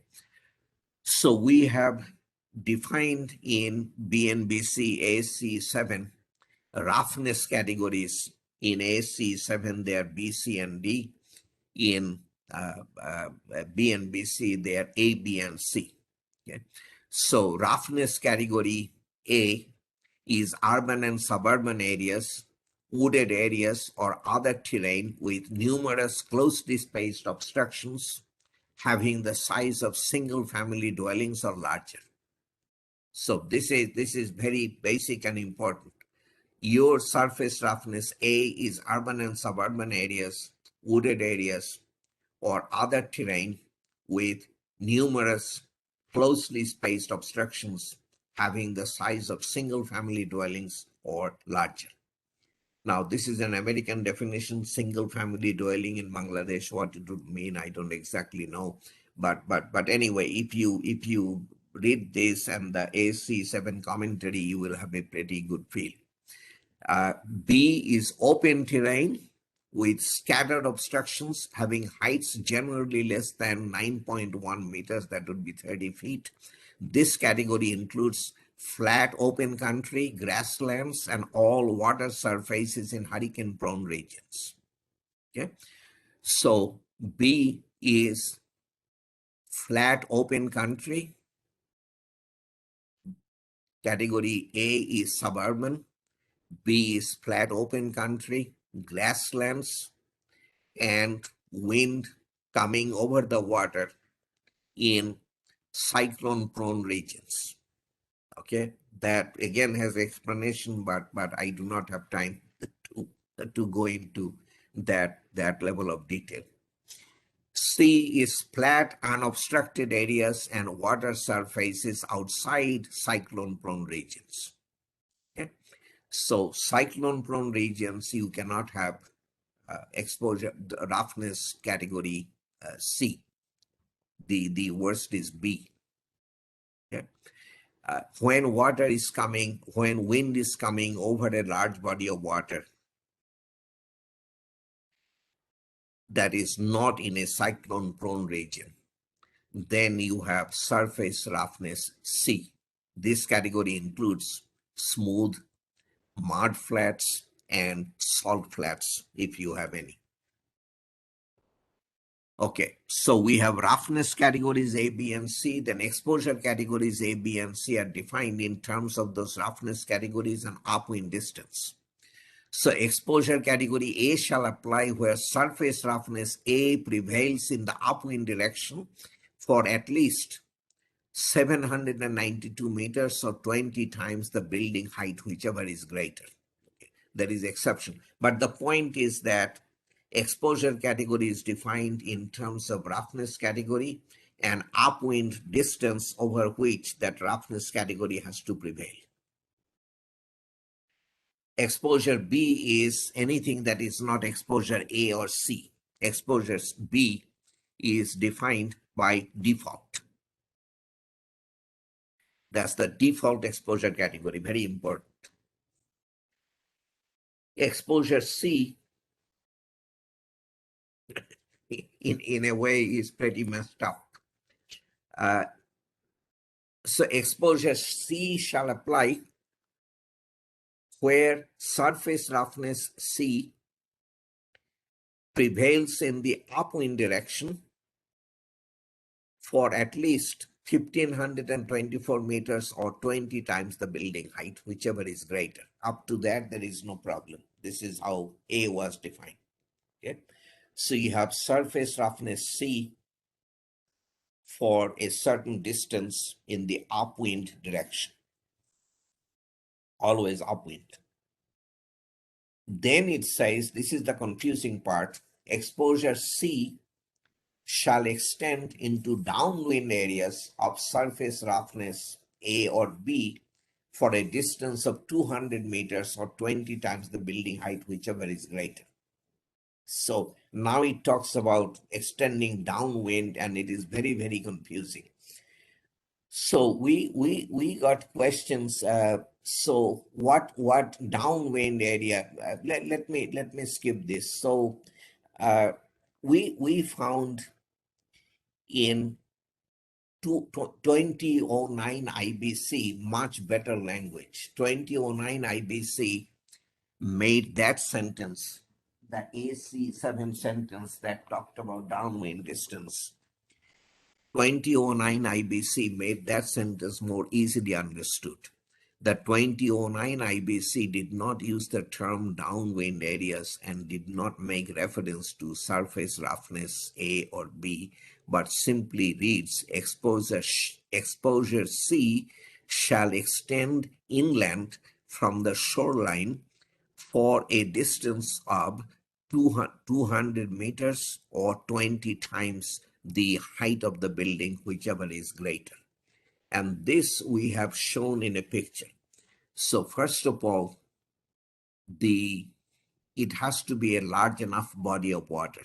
The X distance has to be no smaller than 1524 meters and 20 times the building height. So you can have exposure C only on, now ocean is excluded, remember.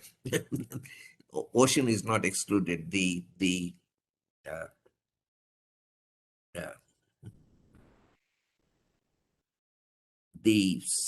cyclone prone region was excluded, so it has to be calm ocean. Anyway, the point I'm trying to make is that on a river, if your site is on a river, you probably will not have exposure C. It is not a large enough body of water. The body of water has to have this minimum extent of 1524 meters or 20 times the building height. And then exposure C shall extend inland by a distance no larger than 200 meters or 20 times the building height. Okay, so all of anyway, what I said is important. First of all, this has to have a minimum extent, and then the exposure C extends inland for a considerable distance. This is something you have to appreciate and understand. Quite a few situations, this turns out to be quite important. Another very good question we got, why does exposure C extend so far inland, and why is it dependent on the height of the structure? This is the answer. After a change in surface roughness, Wind has to travel a sufficient distance over the new terrain for the velocity or pressure distribution to attain a new changed equilibrium state over a certain height above ground level. The required travel distance is a function of that height. So you can read that at your leisure and you will probably have a deeper understanding. For a site located in, this I'll let you read. Okay. So in AC7, I don't remember until which edition, there used to be these pictures of exposure A that has now been deleted. This is exposure B, Bangladesh exposure A, suburban exposure. I think the pictures are still very helpful. Now they are gone. I don't think they're in there. This is suburban exposure A, this is urban exposure A. Remember, the previous A has been deleted. So urban, the center of large city, is now also exposure B or your exposure A. So this is suburban exposure A, this is urban exposure A. This is so this has exposure A and exposure B. Exposure B is flat open country in the same picture. This is exposure B, flat open country. This distance I will not go into, that's a detail. And this is exposure C. This is Duluth, Minnesota, sitting on one of the Great Lakes. This is Lake Superior. And it's a huge body of water. So when water comes from this direction over the water, you have exposure C. Okay, that brings us to the design methods. And I have less than a half hour, so I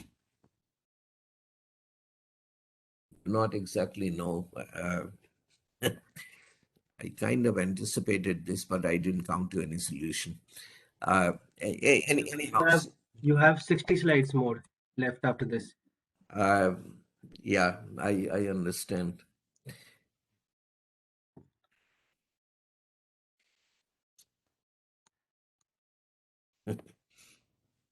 Yeah, you can continue.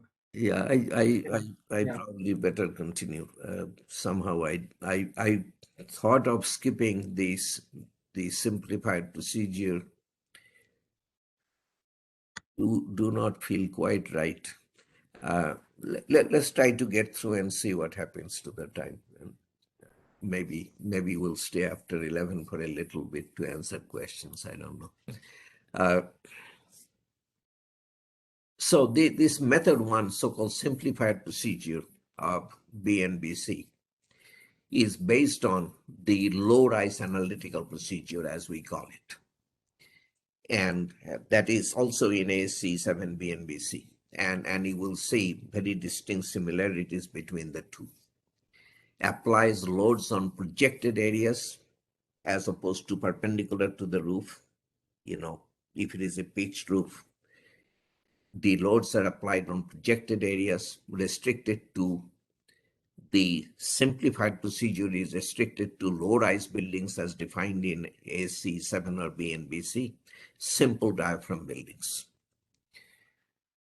Simple diaphragm building, I showed you a definition before. This is in words also. Let me cut to through the chase and tell you exactly what a simple diaphragm building is.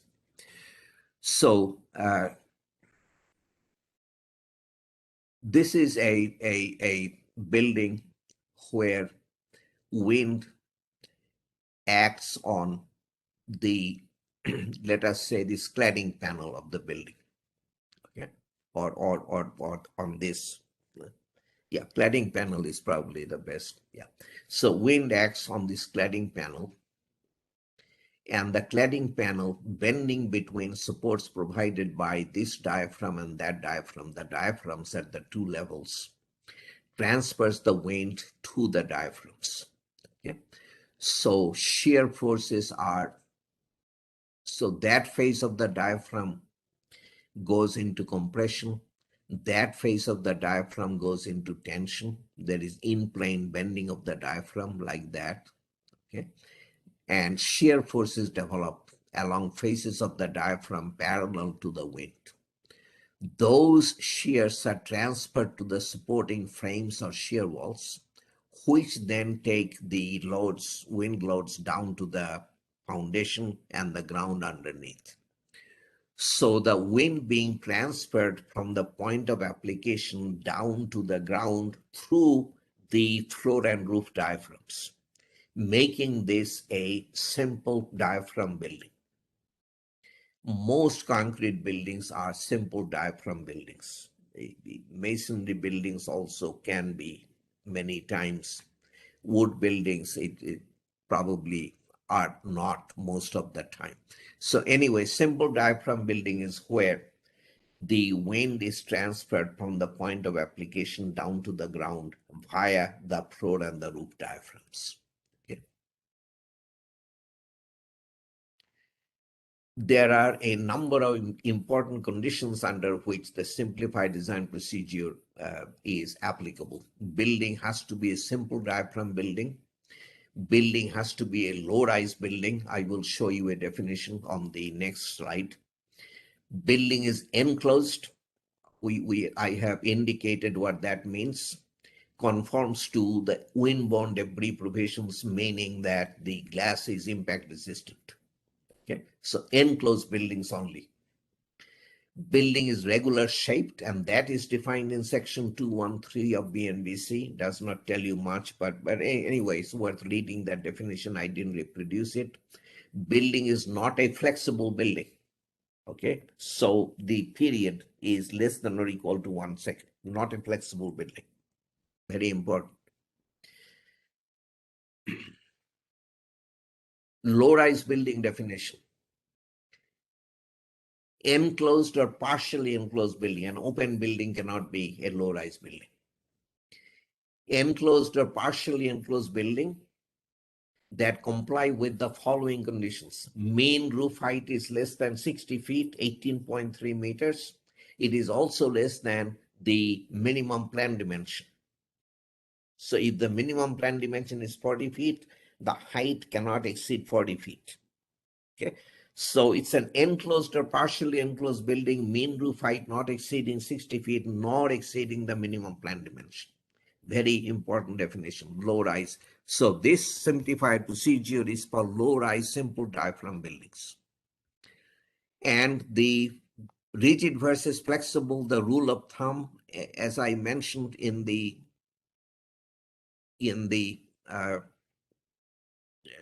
commentary, we height to minimum plan dimension ratio less than 4 gives you a rigid building. Okay, more than 4 is a flexible building. This is still a good rule of thumb. Building does not have response characteristics, making it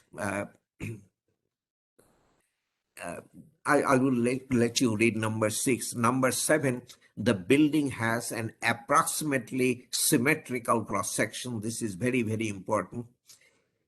In each direction with a flat roof or a gable or hip roof, theta less than or equal to 45 degrees, which is plenty steep, but you cannot go beyond 45. Again, the building must be free of significant torsion. That's what it means. The language is kind of complicated. Okay, in this method, the design pressure or suction, as the case may be, is a a pressure that is given to you in tables, PS 30, and that has to be multiplied by the I factor, the importance factor. If you're designing a hospital, it will be 1.15.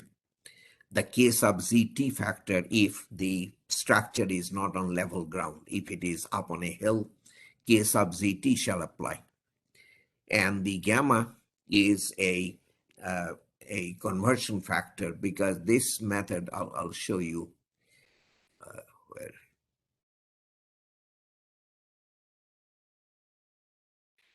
So this method is for the pressures that are given, the PS30 is for exposure B and mean roof height of 30 feet.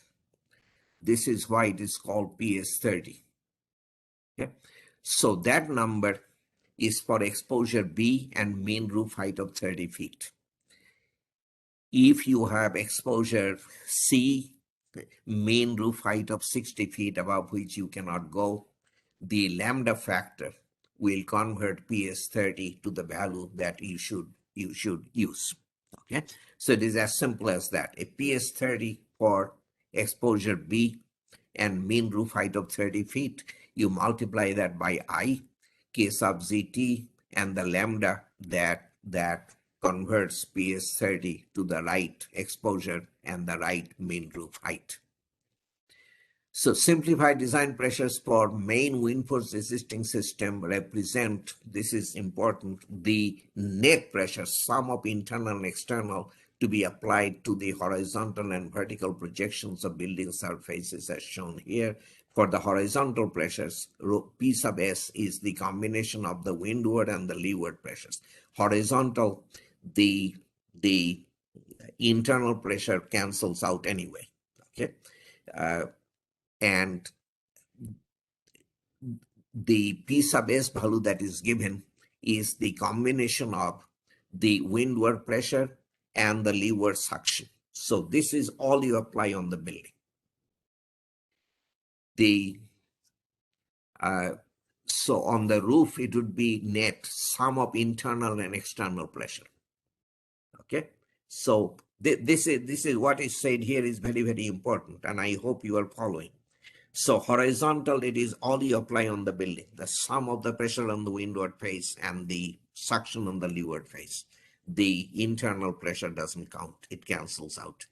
But roof, it is the external suction minus the internal pressure of suction. Okay. The net value is given.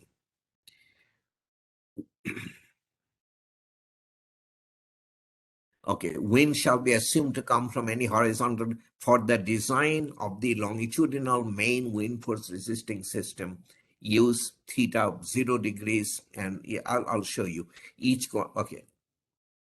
Okay, so this is how this thing works. This is longitudinal wind, designed for longitudinal wind. This is designed for transverse direction of wind. Okay. You divide the surface of the building as shown in the picture, A, B, C, D, E, F, G, H. The width here is 2 times A, lowercase a, and A is defined here. I wouldn't go into the detail, but the point is that this is defined width. So this gives you A and B. A is the wall, B is the vertical projection of the roof, and the interior is C and D. Okay. On the roof, we have E, F, the ridge is the dividing line, and then G and H. For longitudinal direction of wind, theta is to be taken equal to 0, as I just read, and the ridge will be taken as the halfway point of the roof.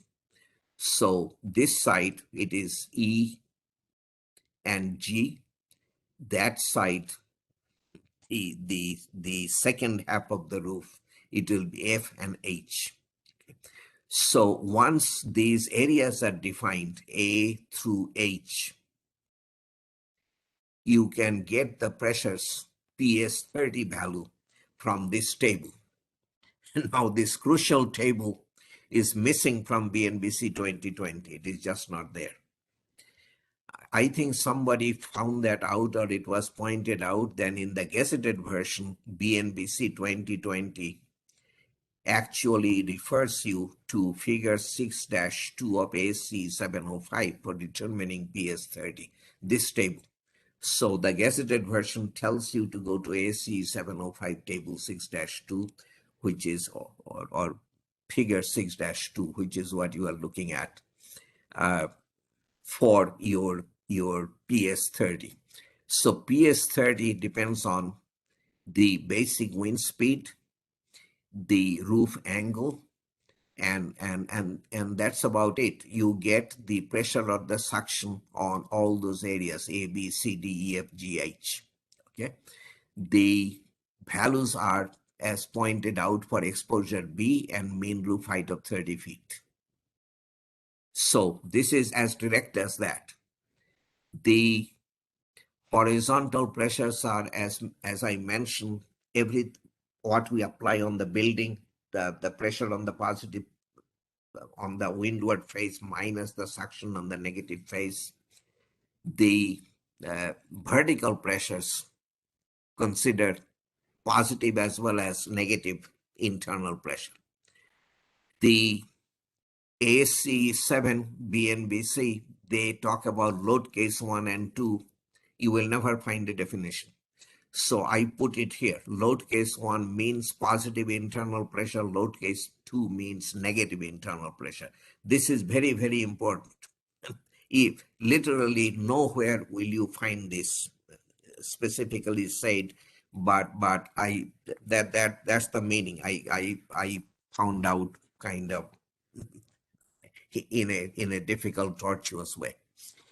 The conversion factor, if you have exposure category other than B, mean roof height other than 30 feet, then you would all the PS30 values will be multiplied by the lambda that you will get out of this table.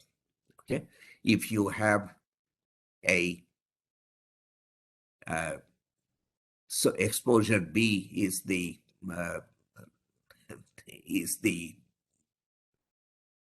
benchmark category. If you have exposure C and the mean roof height of 30 feet, 30 feet is 9.1 meters. If you have a mean roof height of 13.7 meters, exposure C, then everything, all the PS30 values have to go up 78%. But the crux of the whole thing is that this is called the windward, the reference corner.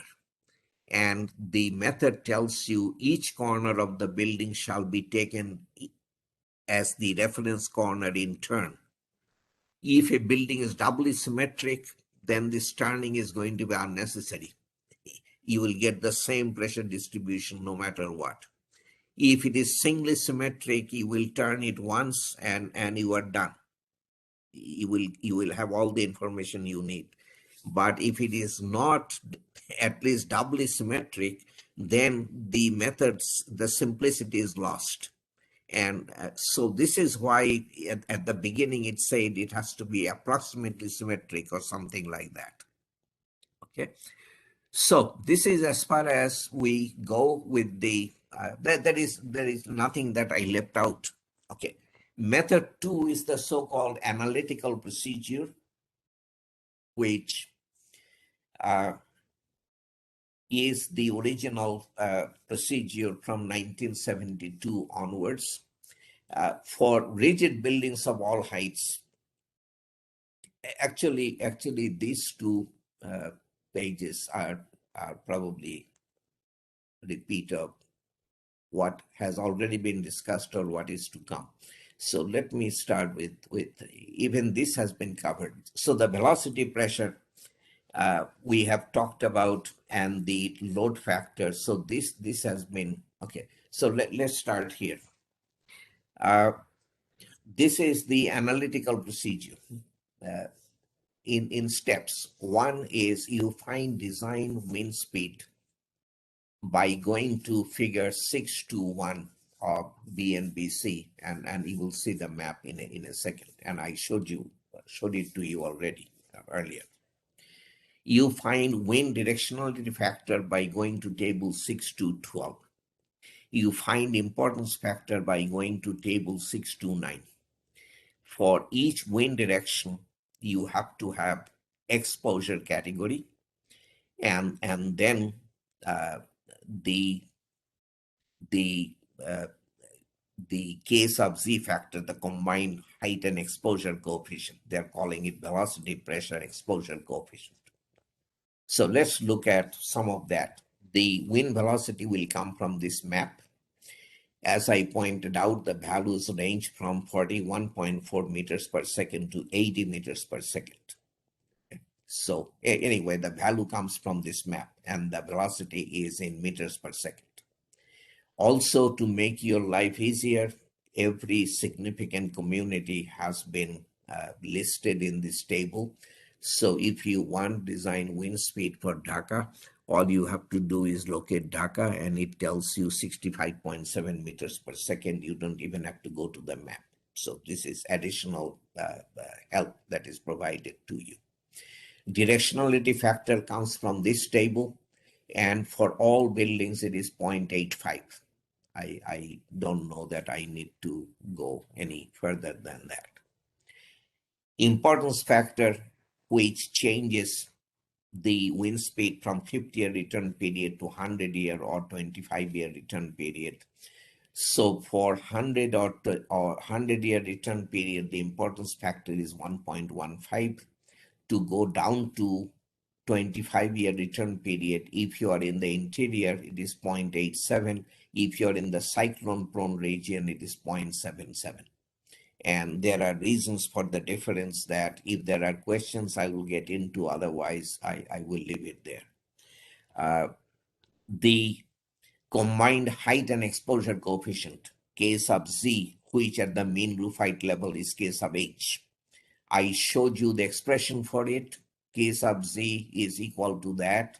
Remember, Z sub G, the gradient height depends upon the exposure, whether it is A, B, or C, and alpha also depends on the exposure.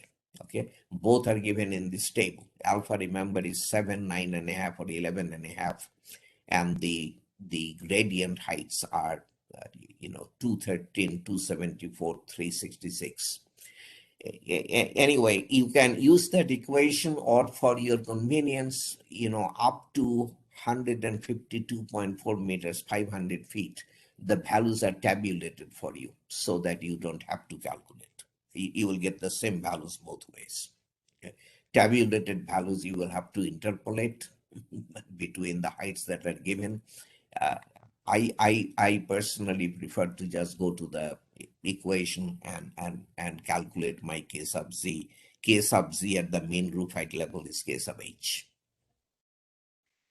Then you find topographic effect factor K sub ZT, gust effect factor G, or for flexible buildings it is called G sub F. Enclosure classification that I described to you, partially enclosed, open, or enclosed. Internal pressure coefficient G times C sub Pi, and you will see those values, and external pressure coefficients C sub P, or for the low rise analytical procedure, we have G times C sub PF. Those are details, but external pressure coefficient.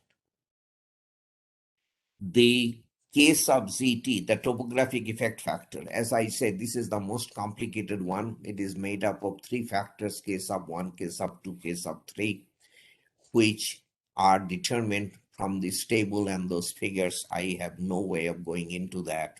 So the main thing is on flat land, K sub ZT is equal to 1.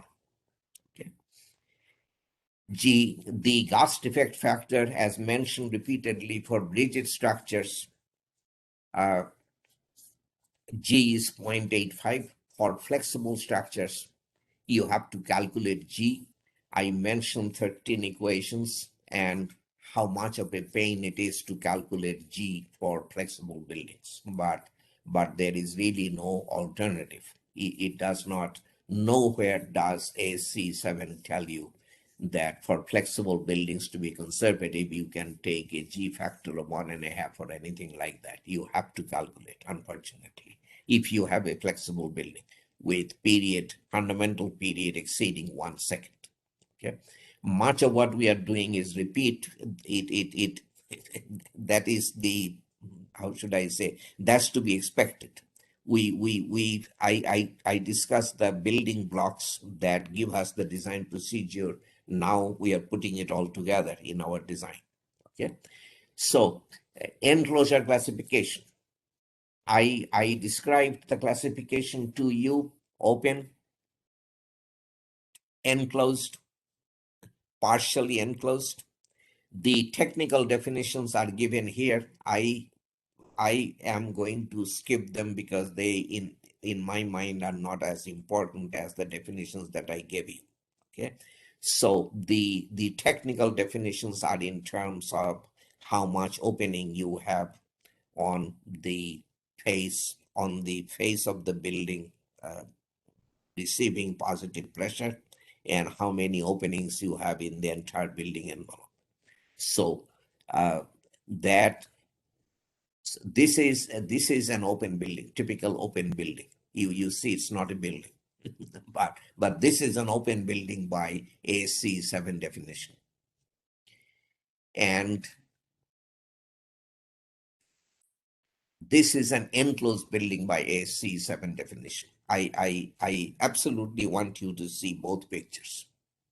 Okay, that gas station is an open building, and this parking structure is an enclosed building. Enclosed, again, does not mean a jailhouse without openings on the faces. It simply means it is not a partially enclosed building or an open building by ASCE 7 definitions. Okay, windborne debris region. This, again, I have discussed the definition as well as the fact that glazing on your building, if it is in a windborne debris region, has to be impact resistant or has to have impact resistant covering on it. The internal pressure coefficient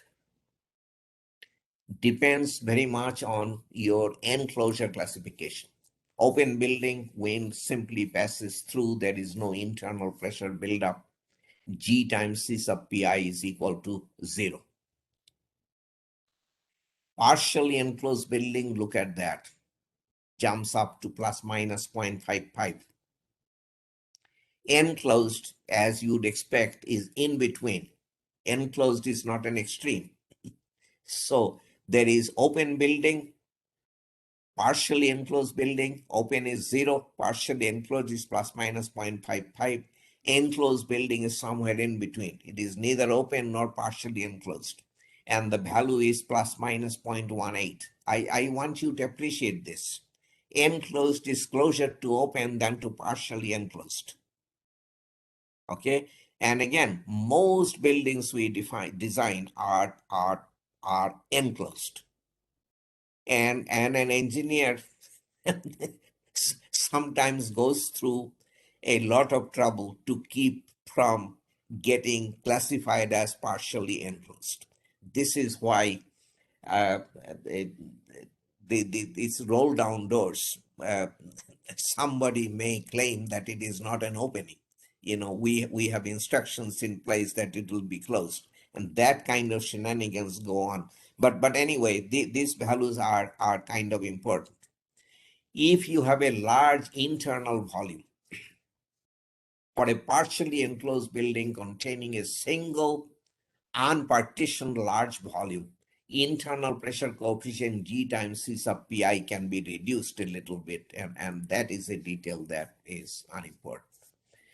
This I have shown you the fact that we consider variation of wind pressure with height only along the windward face of the building.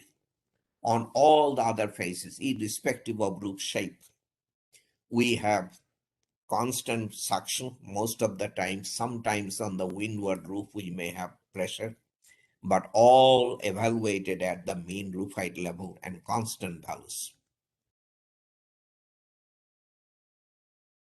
Now comes something we have discussed, but we haven't looked at values. Very, very important. The external pressure coefficients. Okay, please pay close attention. This is simple. On the walls, it is simple. Windward wall, irrespective of plan dimension ratio, C sub P is plus 0.8. And on the windward wall, we consider variable pressure. So the 0.8 will go with Q sub Z, pressure at any height Z above ground level. Leeward wall, the C sub P depends on the L over B ratio. L, remember, is the plane dimension parallel to wind. B is plane dimension perpendicular to wind. Between 0 and 1 is negative 0.5. 2, negative 0.3, larger than or equal to 4. The plane dimension parallel to wind is so much larger than plane dimension perpendicular is negative 0.2. Okay. In between, you interpolate. Okay, if it is 3, it will be 0.25. Side walls, irrespective of anything else, is negative 0.7, the external pressure coefficient. Okay. Now the roof is somewhat more complicated. This is first of all the wind. So no, first of all is this normal to ridge, where the roof angle is larger than or equal to 10 degrees. And this is normal to ridge, where the roof angle is less than 10 degrees, or parallel to ridge. Both are together. Normal to ridge for flatter roofs and parallel to ridge for all theta. This is mean roof height to plane dimension parallel to the wind, H over L ratio. Okay, and for wind normal to the ridge, this is the windward roof, this is the leeward roof. Okay, on the leeward roof, suction only. On the windward roof, it is suction. I think once it gets to pressure here, okay, very steep roofs, just so that you see. Anyway, so you can figure out the external pressure coefficient C sub P for the roof from this table. The upper half is wind normal to the ridge for steeper roofs, theta exceeding or equal to 10 degrees. The lower half, normal to parallel to the ridge or normal to the ridge for flatter roofs. Here, there are some interesting things that happen. Let's take this. H over L, so mean roof height is larger than or equal to the plane dimension parallel to the wind. So for the first, so for a length of roof equal to half the mean roof height, you have a suction of negative 1.3. You also have a suction of negative 1.8. Sometimes the lowest suction you need to figure things out. You need the highest value, the lowest value in some applications, not in all applications. Anyway, the highest value is negative 1.3. That can be reduced. That's what the double asterisk tells you. Value can be reduced linearly with area over which it is applicable. So if the area over which the 1.3 applies is 100 square meters or smaller, then there is no reduction. But if it is 1,000 square foot or more, you can take a 20% reduction. So that is not a fixed 1.3, it will be 1.04 when you have the wind acting over 1,000 square meters or more. So there are quite a few details in this table that you will have to spend time looking into and feeling comfortable with, but everything you need is in that table, and these notes to go with the table are extremely important. The table and the notes go hand in hand.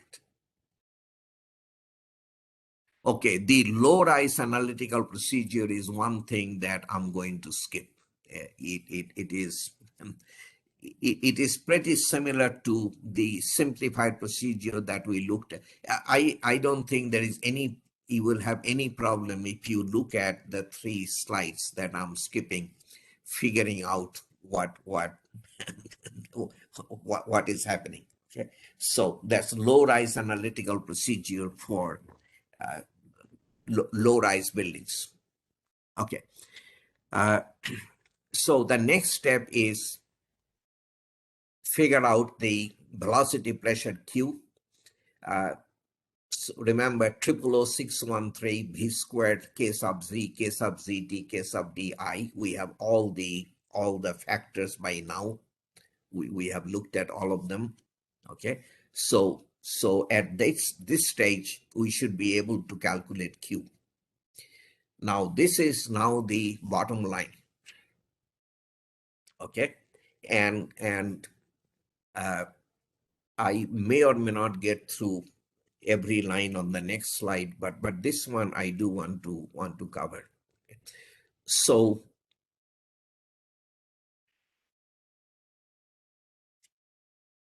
if we have a rigid building,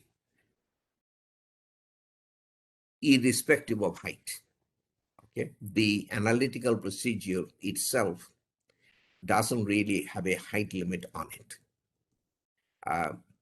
There are other things in AC 7 or its commentary that tell you that, for extra, like if you calculate a cast factor of 2, do not use the analytical procedure. And there are things like SAID here and there, but the analytical procedure does not come with a height ceiling in it. So if it is a rigid building, any height, the pressure due to wind is the external pressure QG C sub P minus, as we have seen, Q sub I, velocity pressure for internal pressure, times G C sub Pi. This is the number that is either plus minus 0.18 for enclosed buildings or plus minus 0.55 for partially enclosed buildings. Q sub I have mentioned to you, we typically take as Q sub H. Okay.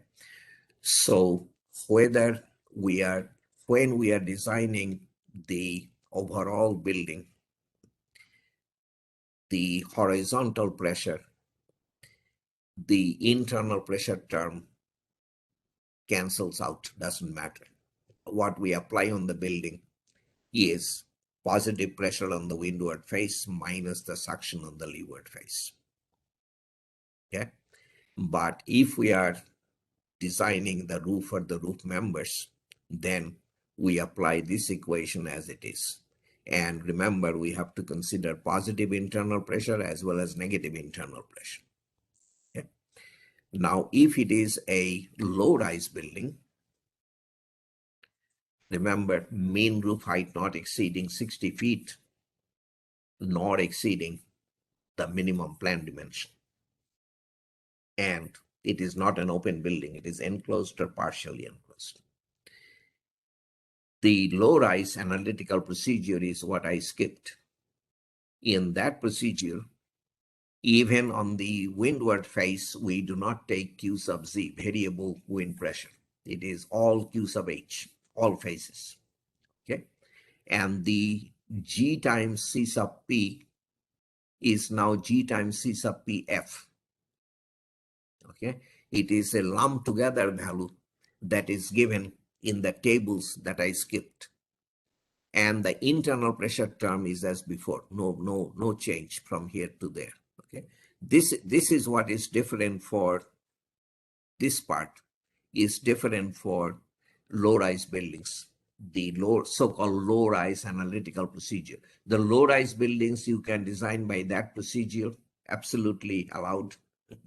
This is for any height. But there is this low-rise analytical procedure, the specialized thing that I skipped there. There is no Q sub Z anywhere. It is Q sub H on all faces. And instead of G and C sub P separate, we are given G times C sub PF lumped together in tables. Okay. If it is a flexible building, then the G becomes G sub F.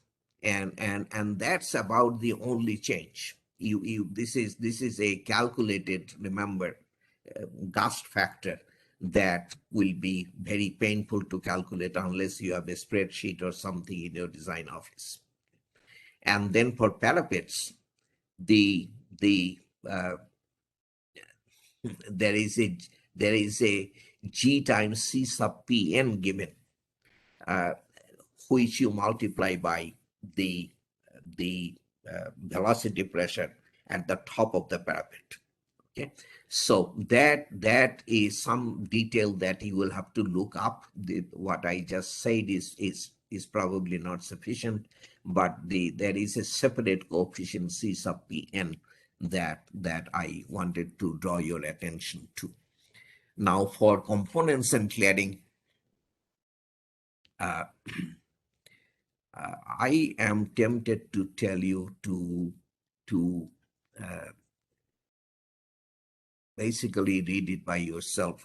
If you understand this, you will understand that. You will have to spend some time. It's a level of detail that I even hesitated about including, but then I thought that it would be good for you to have it all in one place. So this is the only reason that I included this. So I think time will be better spent if I take 5 to 10 minutes, no more, on this wind tunnel procedure, which is method 3. Wind tunnel testing is a powerful tool for the engineer, and most important buildings, I would say. In Chicago, any building over 20 stories is designed based on wind tunnel testing. That's because you get to design for lower wind pressures that way than what ASC 7 will give you. Okay, so can be used on any building. ASC BNBC 2020 only covers along wind load effects. That is one limitation of the analytical procedure. If you want across wind effects to be captured, you need to go to wind tunnel testing. The wind tunnel testing is essentially required for highly unusual shapes. The analytical procedure is really for box-like structures. We try to fit it to the actual shapes that we design, but that is not easy to do beyond a point. If it is highly unusual shape, then wind tunnel testing is about the best thing to do. Unusual response characteristics, that would be the case with highly flexible buildings. Then we should not try to use the analytical procedure. And then all the across wind phenomena, vortex shedding, galloping, those, if you want to capture those, then you need wind tunnel testing. Now, in the commentary of ASC 705, these things have all evolved. There is now a wind tunnel test standard that ASC publishes, but all of that for you is in the future. So in ASC 705, in the commentary, ASC's Committee 7 told you when you design based on wind tunnel testing, do not go below 80% of the values that ASC 7 would give you for your main wind force resisting system. And also for components and cladding, do not go below 80% of the values that you will get for zone 1 of roofs and zone 4 of walls. That zone 1 is the interior of the roof, zone 4 also is the interior of the walls. Anyway, details aside, ASC 7 felt it necessary to warn you in the commentary not to go too far below the ASC 7 values when you do wind tunnel testing. This is back in the days when wind tunnel testing was not standardized. So wind tunnel procedure is used for shapes that are not box-like, for flexible buildings, for slender buildings, buffeting by upwind structures. So upwind structures may do things to your structure, and that has to be captured. accelerated flow from channeling by buildings or topographic features. That happens. If a narrow gorge could be between two tall buildings, between a building and a hill, and that you may end up with higher. If wind has to pass through a narrow passage, the velocity will go up. And if your building is right at the end of that passage, then you may be looking at problems. The cladding loads, some of these things are probably a little bit repeated. Let me talk about cladding pressure because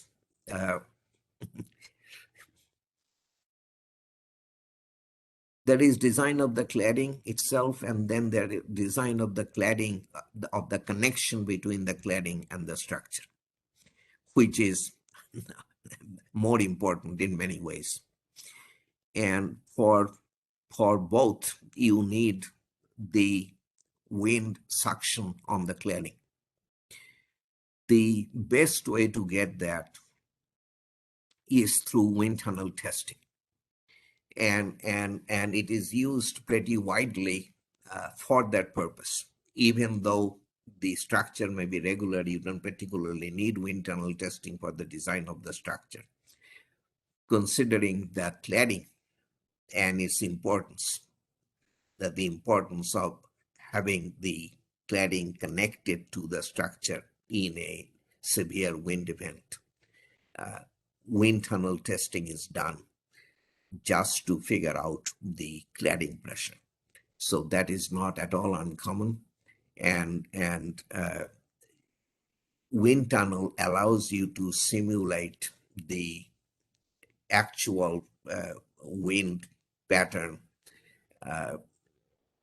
So this is for the city of Dallas. Record over many, many years shows that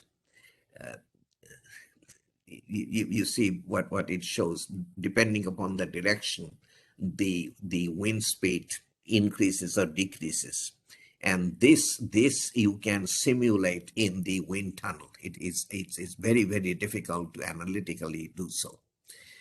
There are times, like you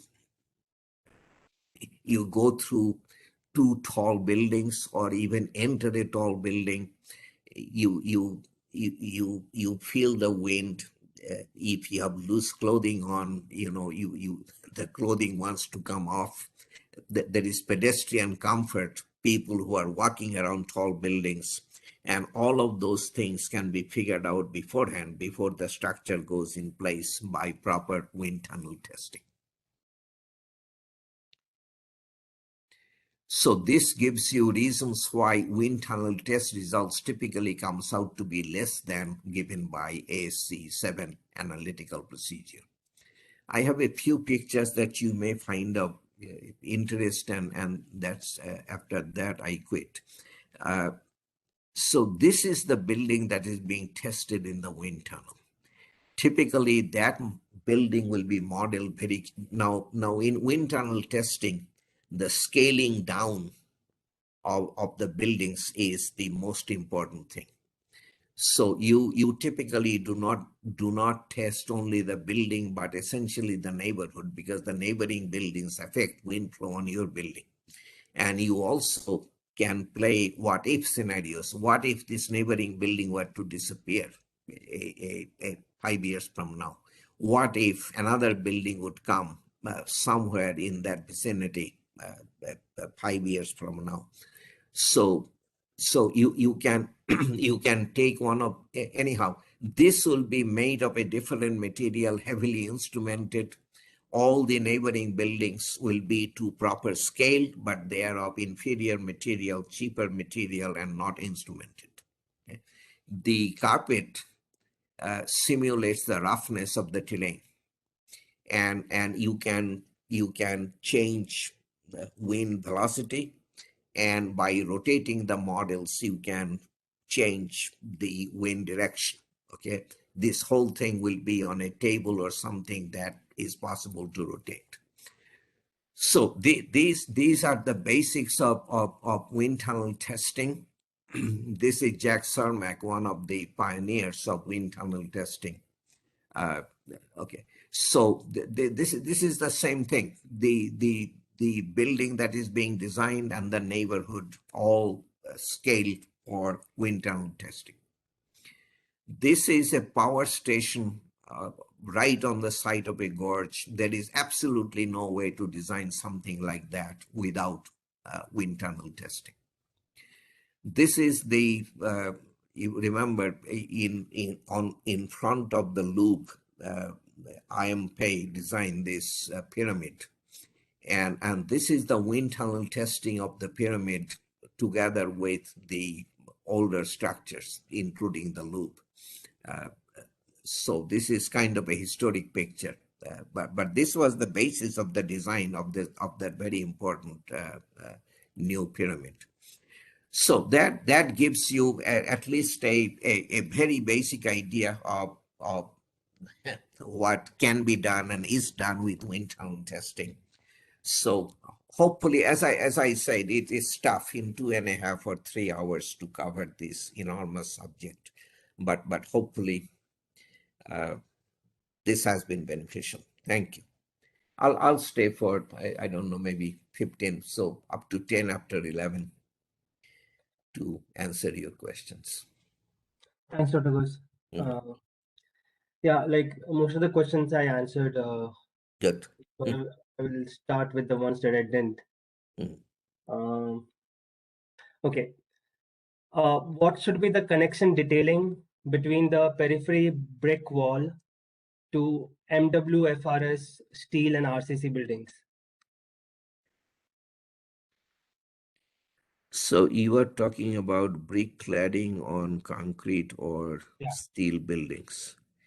Okay. I don't know that there is one answer to. Yeah. I don't know. I may not be the best one. Maybe refer this question to Dr. Rakib, because it has to be what is locally done. So Okay, so I will just ask yeah, him yeah, to send it to yeah, support. yeah.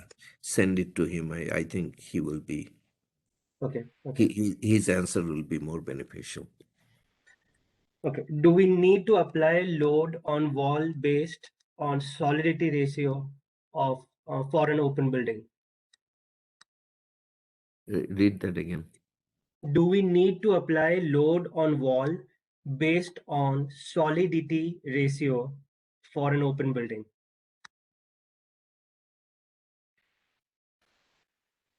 I do not know what solidity ratio of an Yeah, open building is, and I I think by do not. solidity he's meaning that open area to closed area, I guess, that ratio. Open buildings, as I kept on saying, 80% of each space basically open, at least 80. So it is mostly open. I do not know what a solidity ratio would be. And for open buildings, there are design coefficients given in AC 7. I think you will be better off looking at those. I do not have an answer to this specific question because I don't understand it. Okay. Uh, can we design for wind using all heights method for a low rise structure? Yes, absolutely. Absolutely. That's what all heights mean. Yeah. Dear sir, for arched roof, Mm. open structures, and multi-gable structures, which provision of DNBC and AC will be applicable? Say that one more time. For arched roof, open Mm. structures, and multi-gable structures, which provision of DNBC? Mighty gables. What's the word? Multi-gable. Oh, multi-gable. Okay. Yeah. So arched roof and multi-gable structures. These are open structures. Mhm. Okay. So which provision of BNBC and ASC will be applicable? Yeah, AC open structures, without looking, I do not know. Give me.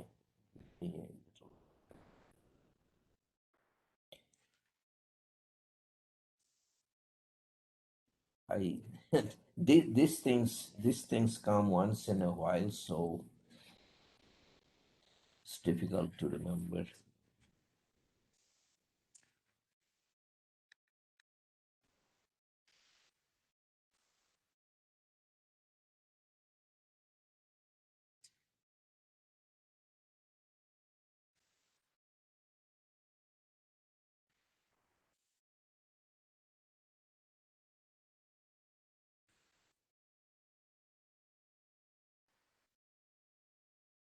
Open structure, multi-gable or domed, I do not see, or arched.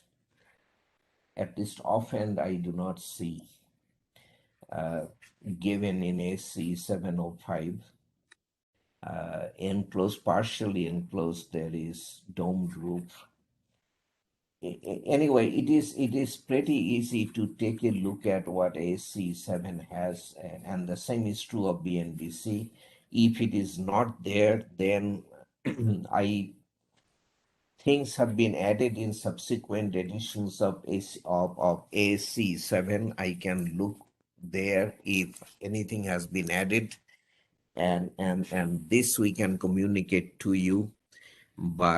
But in case it has not been, then you are left to your own devices. You have to go to the internet and see, maybe the Australian code has something. Australian code is pretty advanced in wind, so many times you will see things there that are not anywhere else. But be careful, their averaging time is different. So the coefficients may apply.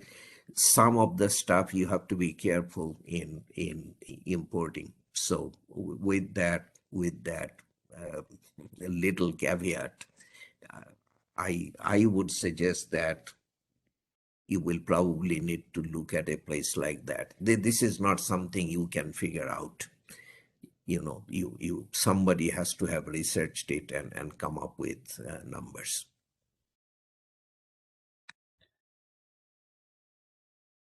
Okay. Mm.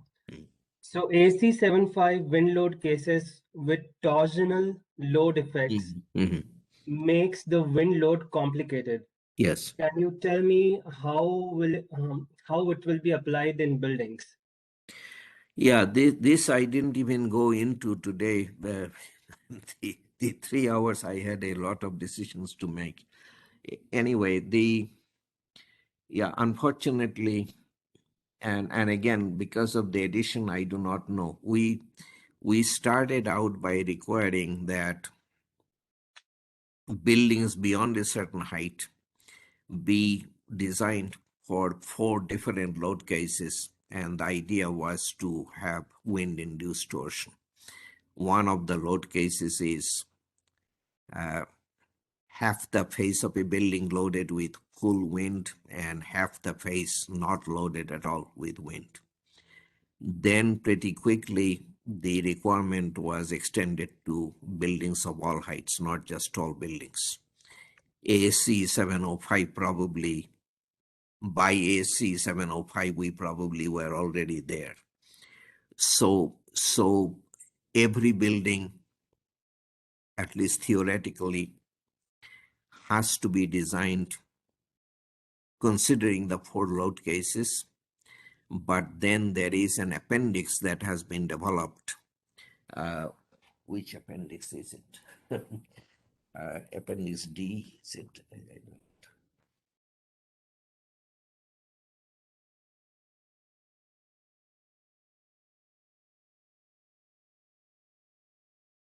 Yeah. Anyway, the question is a good one, and I will put up a short written answer. I do not see it. I think it is Appendix D, and it may have come later than AC 705. So there is an appendix that has been developed if your building complies with the conditions given in that appendix, then two of the more problematic load cases go away. You are left with only 2 out of 4 load cases, which are the 2 simpler load cases. So this is how it has been handled, but all of that may not have happened. This is my problem with ASC 705, then ASC 710, then ASC 716, now ASC 722. And for me to remember what was in ASC 705 and not in ASC 705 is kind of tough. So I would rather look and post a written answer, but the basic answer is what I gave you, that yes, 4 load cases have to be considered. It started out only for the taller buildings, but then it extended pretty quickly to all buildings. And 2 out of the 4 cases you can get exemptions from if your building complies with this Appendix D. But Appendix D may not have been in ASC 705. We'll look that up. Okay, Dr. Ghosh. If a building meets the condition of partially enclosed with respect to one wall, is it necessary to provide partially wind condition with respect to other walls, or only apply the partially enclosed wind on the governing wall? This one wall thing, I don't know is the right way to think.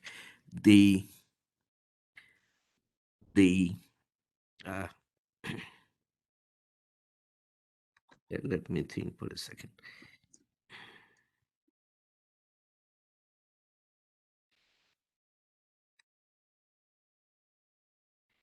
So the better way to think is wind direction. Okay, so for one wind direction, you may have partially enclosed situation. For another wind direction, that may change because the classification depends upon the openings on the face with positive pressure and on openings in the entire envelope of the building. So depending upon which face is receiving positive pressure due to wind, the enclosure classification may change. So you may have to consider different enclosure conditions for different directions of wind. That is the answer that I want to give you, to think wall by wall. I do not quite understand.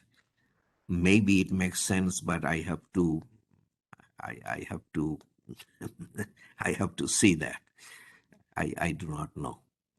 The direction makes more sense.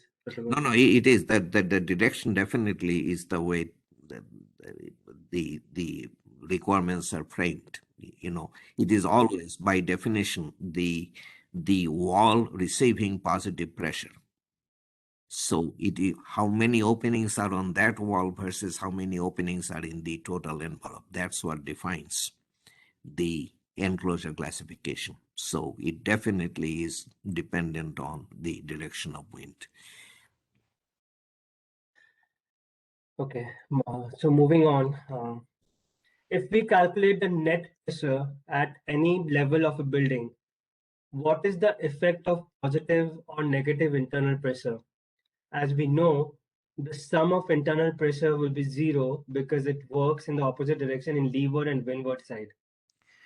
Yeah, so I kept on saying in the if you're calculating deflection for your building, the internal pressure doesn't play any role. Okay, but if you are designing a wall of your building, then the wall is acted upon by a if it is windward wall, it will be acted upon by pressure from the outside and a pressure or a suction from the inside. And the wall will experience the net effect of both. And you have to consider that. And then when the wind direction changes, it will be the suction wall.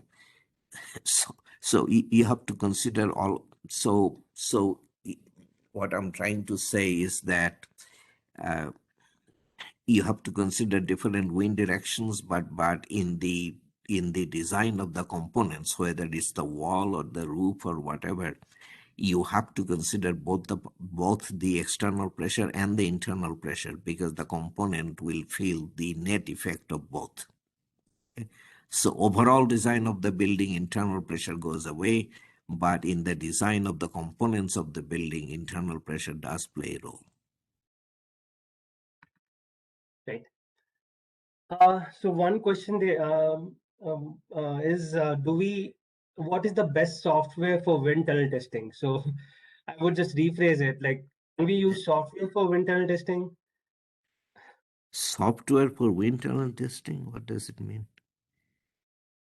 Dr. Ghosh, so nowadays they have like CFD analysis and stuff, where you can replicate the wind tunnel testing through a software, but I don't think that is allowed by code or something like that. Not to my knowledge. I have never known of something designed on the basis of simulated wind tunnel testing. I haven't come across that. I didn't know that it existed. Wind tunnel testing is always physical testing. People wait 6, 8, 9 months to get in. There aren't too many labs even in the US, and they're almost always busy. But I haven't known people simulating, and that wouldn't be acceptable to building departments here. I can tell you that.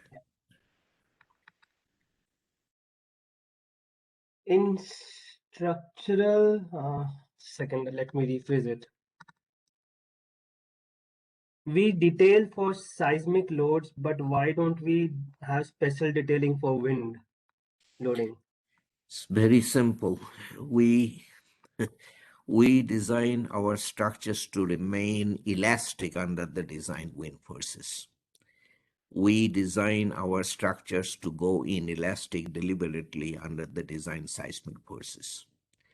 The inelastic deformations to accommodate them, to make sure that the inelastic deformations do not cause collapse of the structure or partial collapse. We have to have fancy detailing.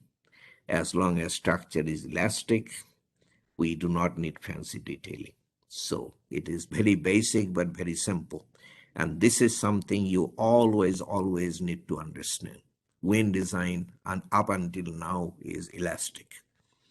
There are now recommendations, and I think AC even has published a document recent times, performance-based wind design, where under hurricane forces, they are talking about doing what we do for earthquakes. Let the structure yield in places.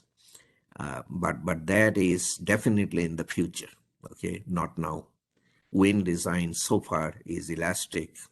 Seismic design has not been elastic for probably 100 years now or more, pretty much from the beginning. So that's a very fundamental difference. Yeah, that's probably the best answer that you will get to this question. Mhm. And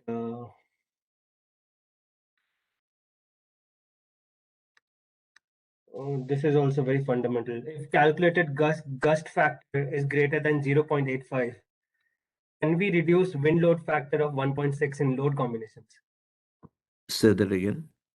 If the calculated gust factor is greater than 0.85 for flexible buildings, Yeah, can we reduce wind load factor 1.6 in load combinations? no.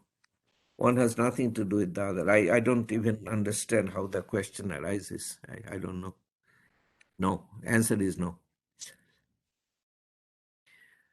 Okay, it's approaching a quarter after. I think we probably. Yeah, I'm just looking at the questions. Let me Yeah, see if yeah, there is one or two that is. yeah.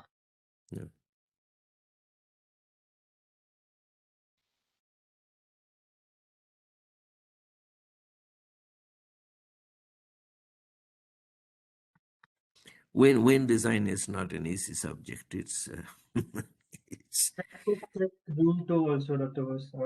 said that again. Room two questions, just one or two room two questions. I will then end the session. Yeah, yeah.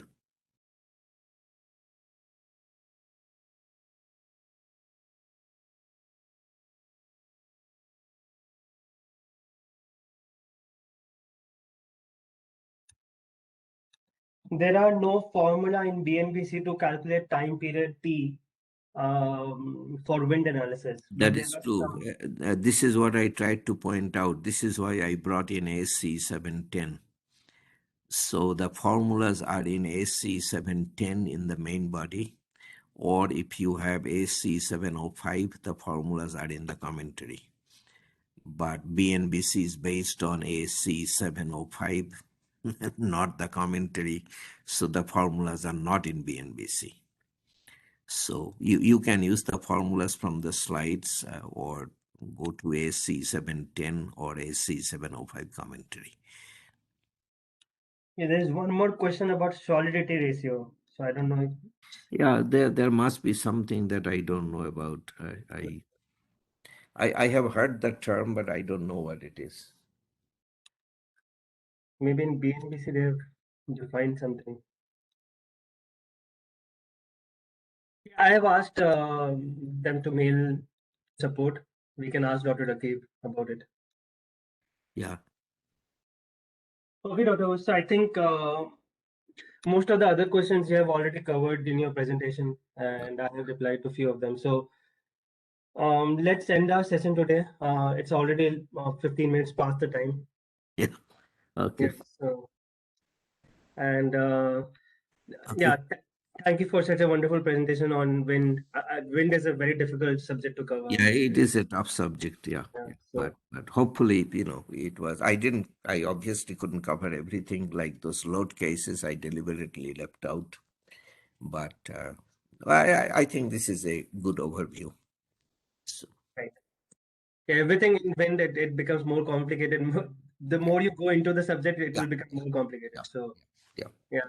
So I would recommend everyone to go through the presentation, go through each and every things on your at your own pace, and try to understand all the provisions, and try to understand the intent of the code. And so with that, I will end the presentation. I will end the webinar now, and I will open up the quiz in a couple of minutes. And thank you for participating in huge numbers. And thank you, Dr. Ghosh, Thank you. for such a wonderful presentation. Thank you. Yeah, Bye. bye.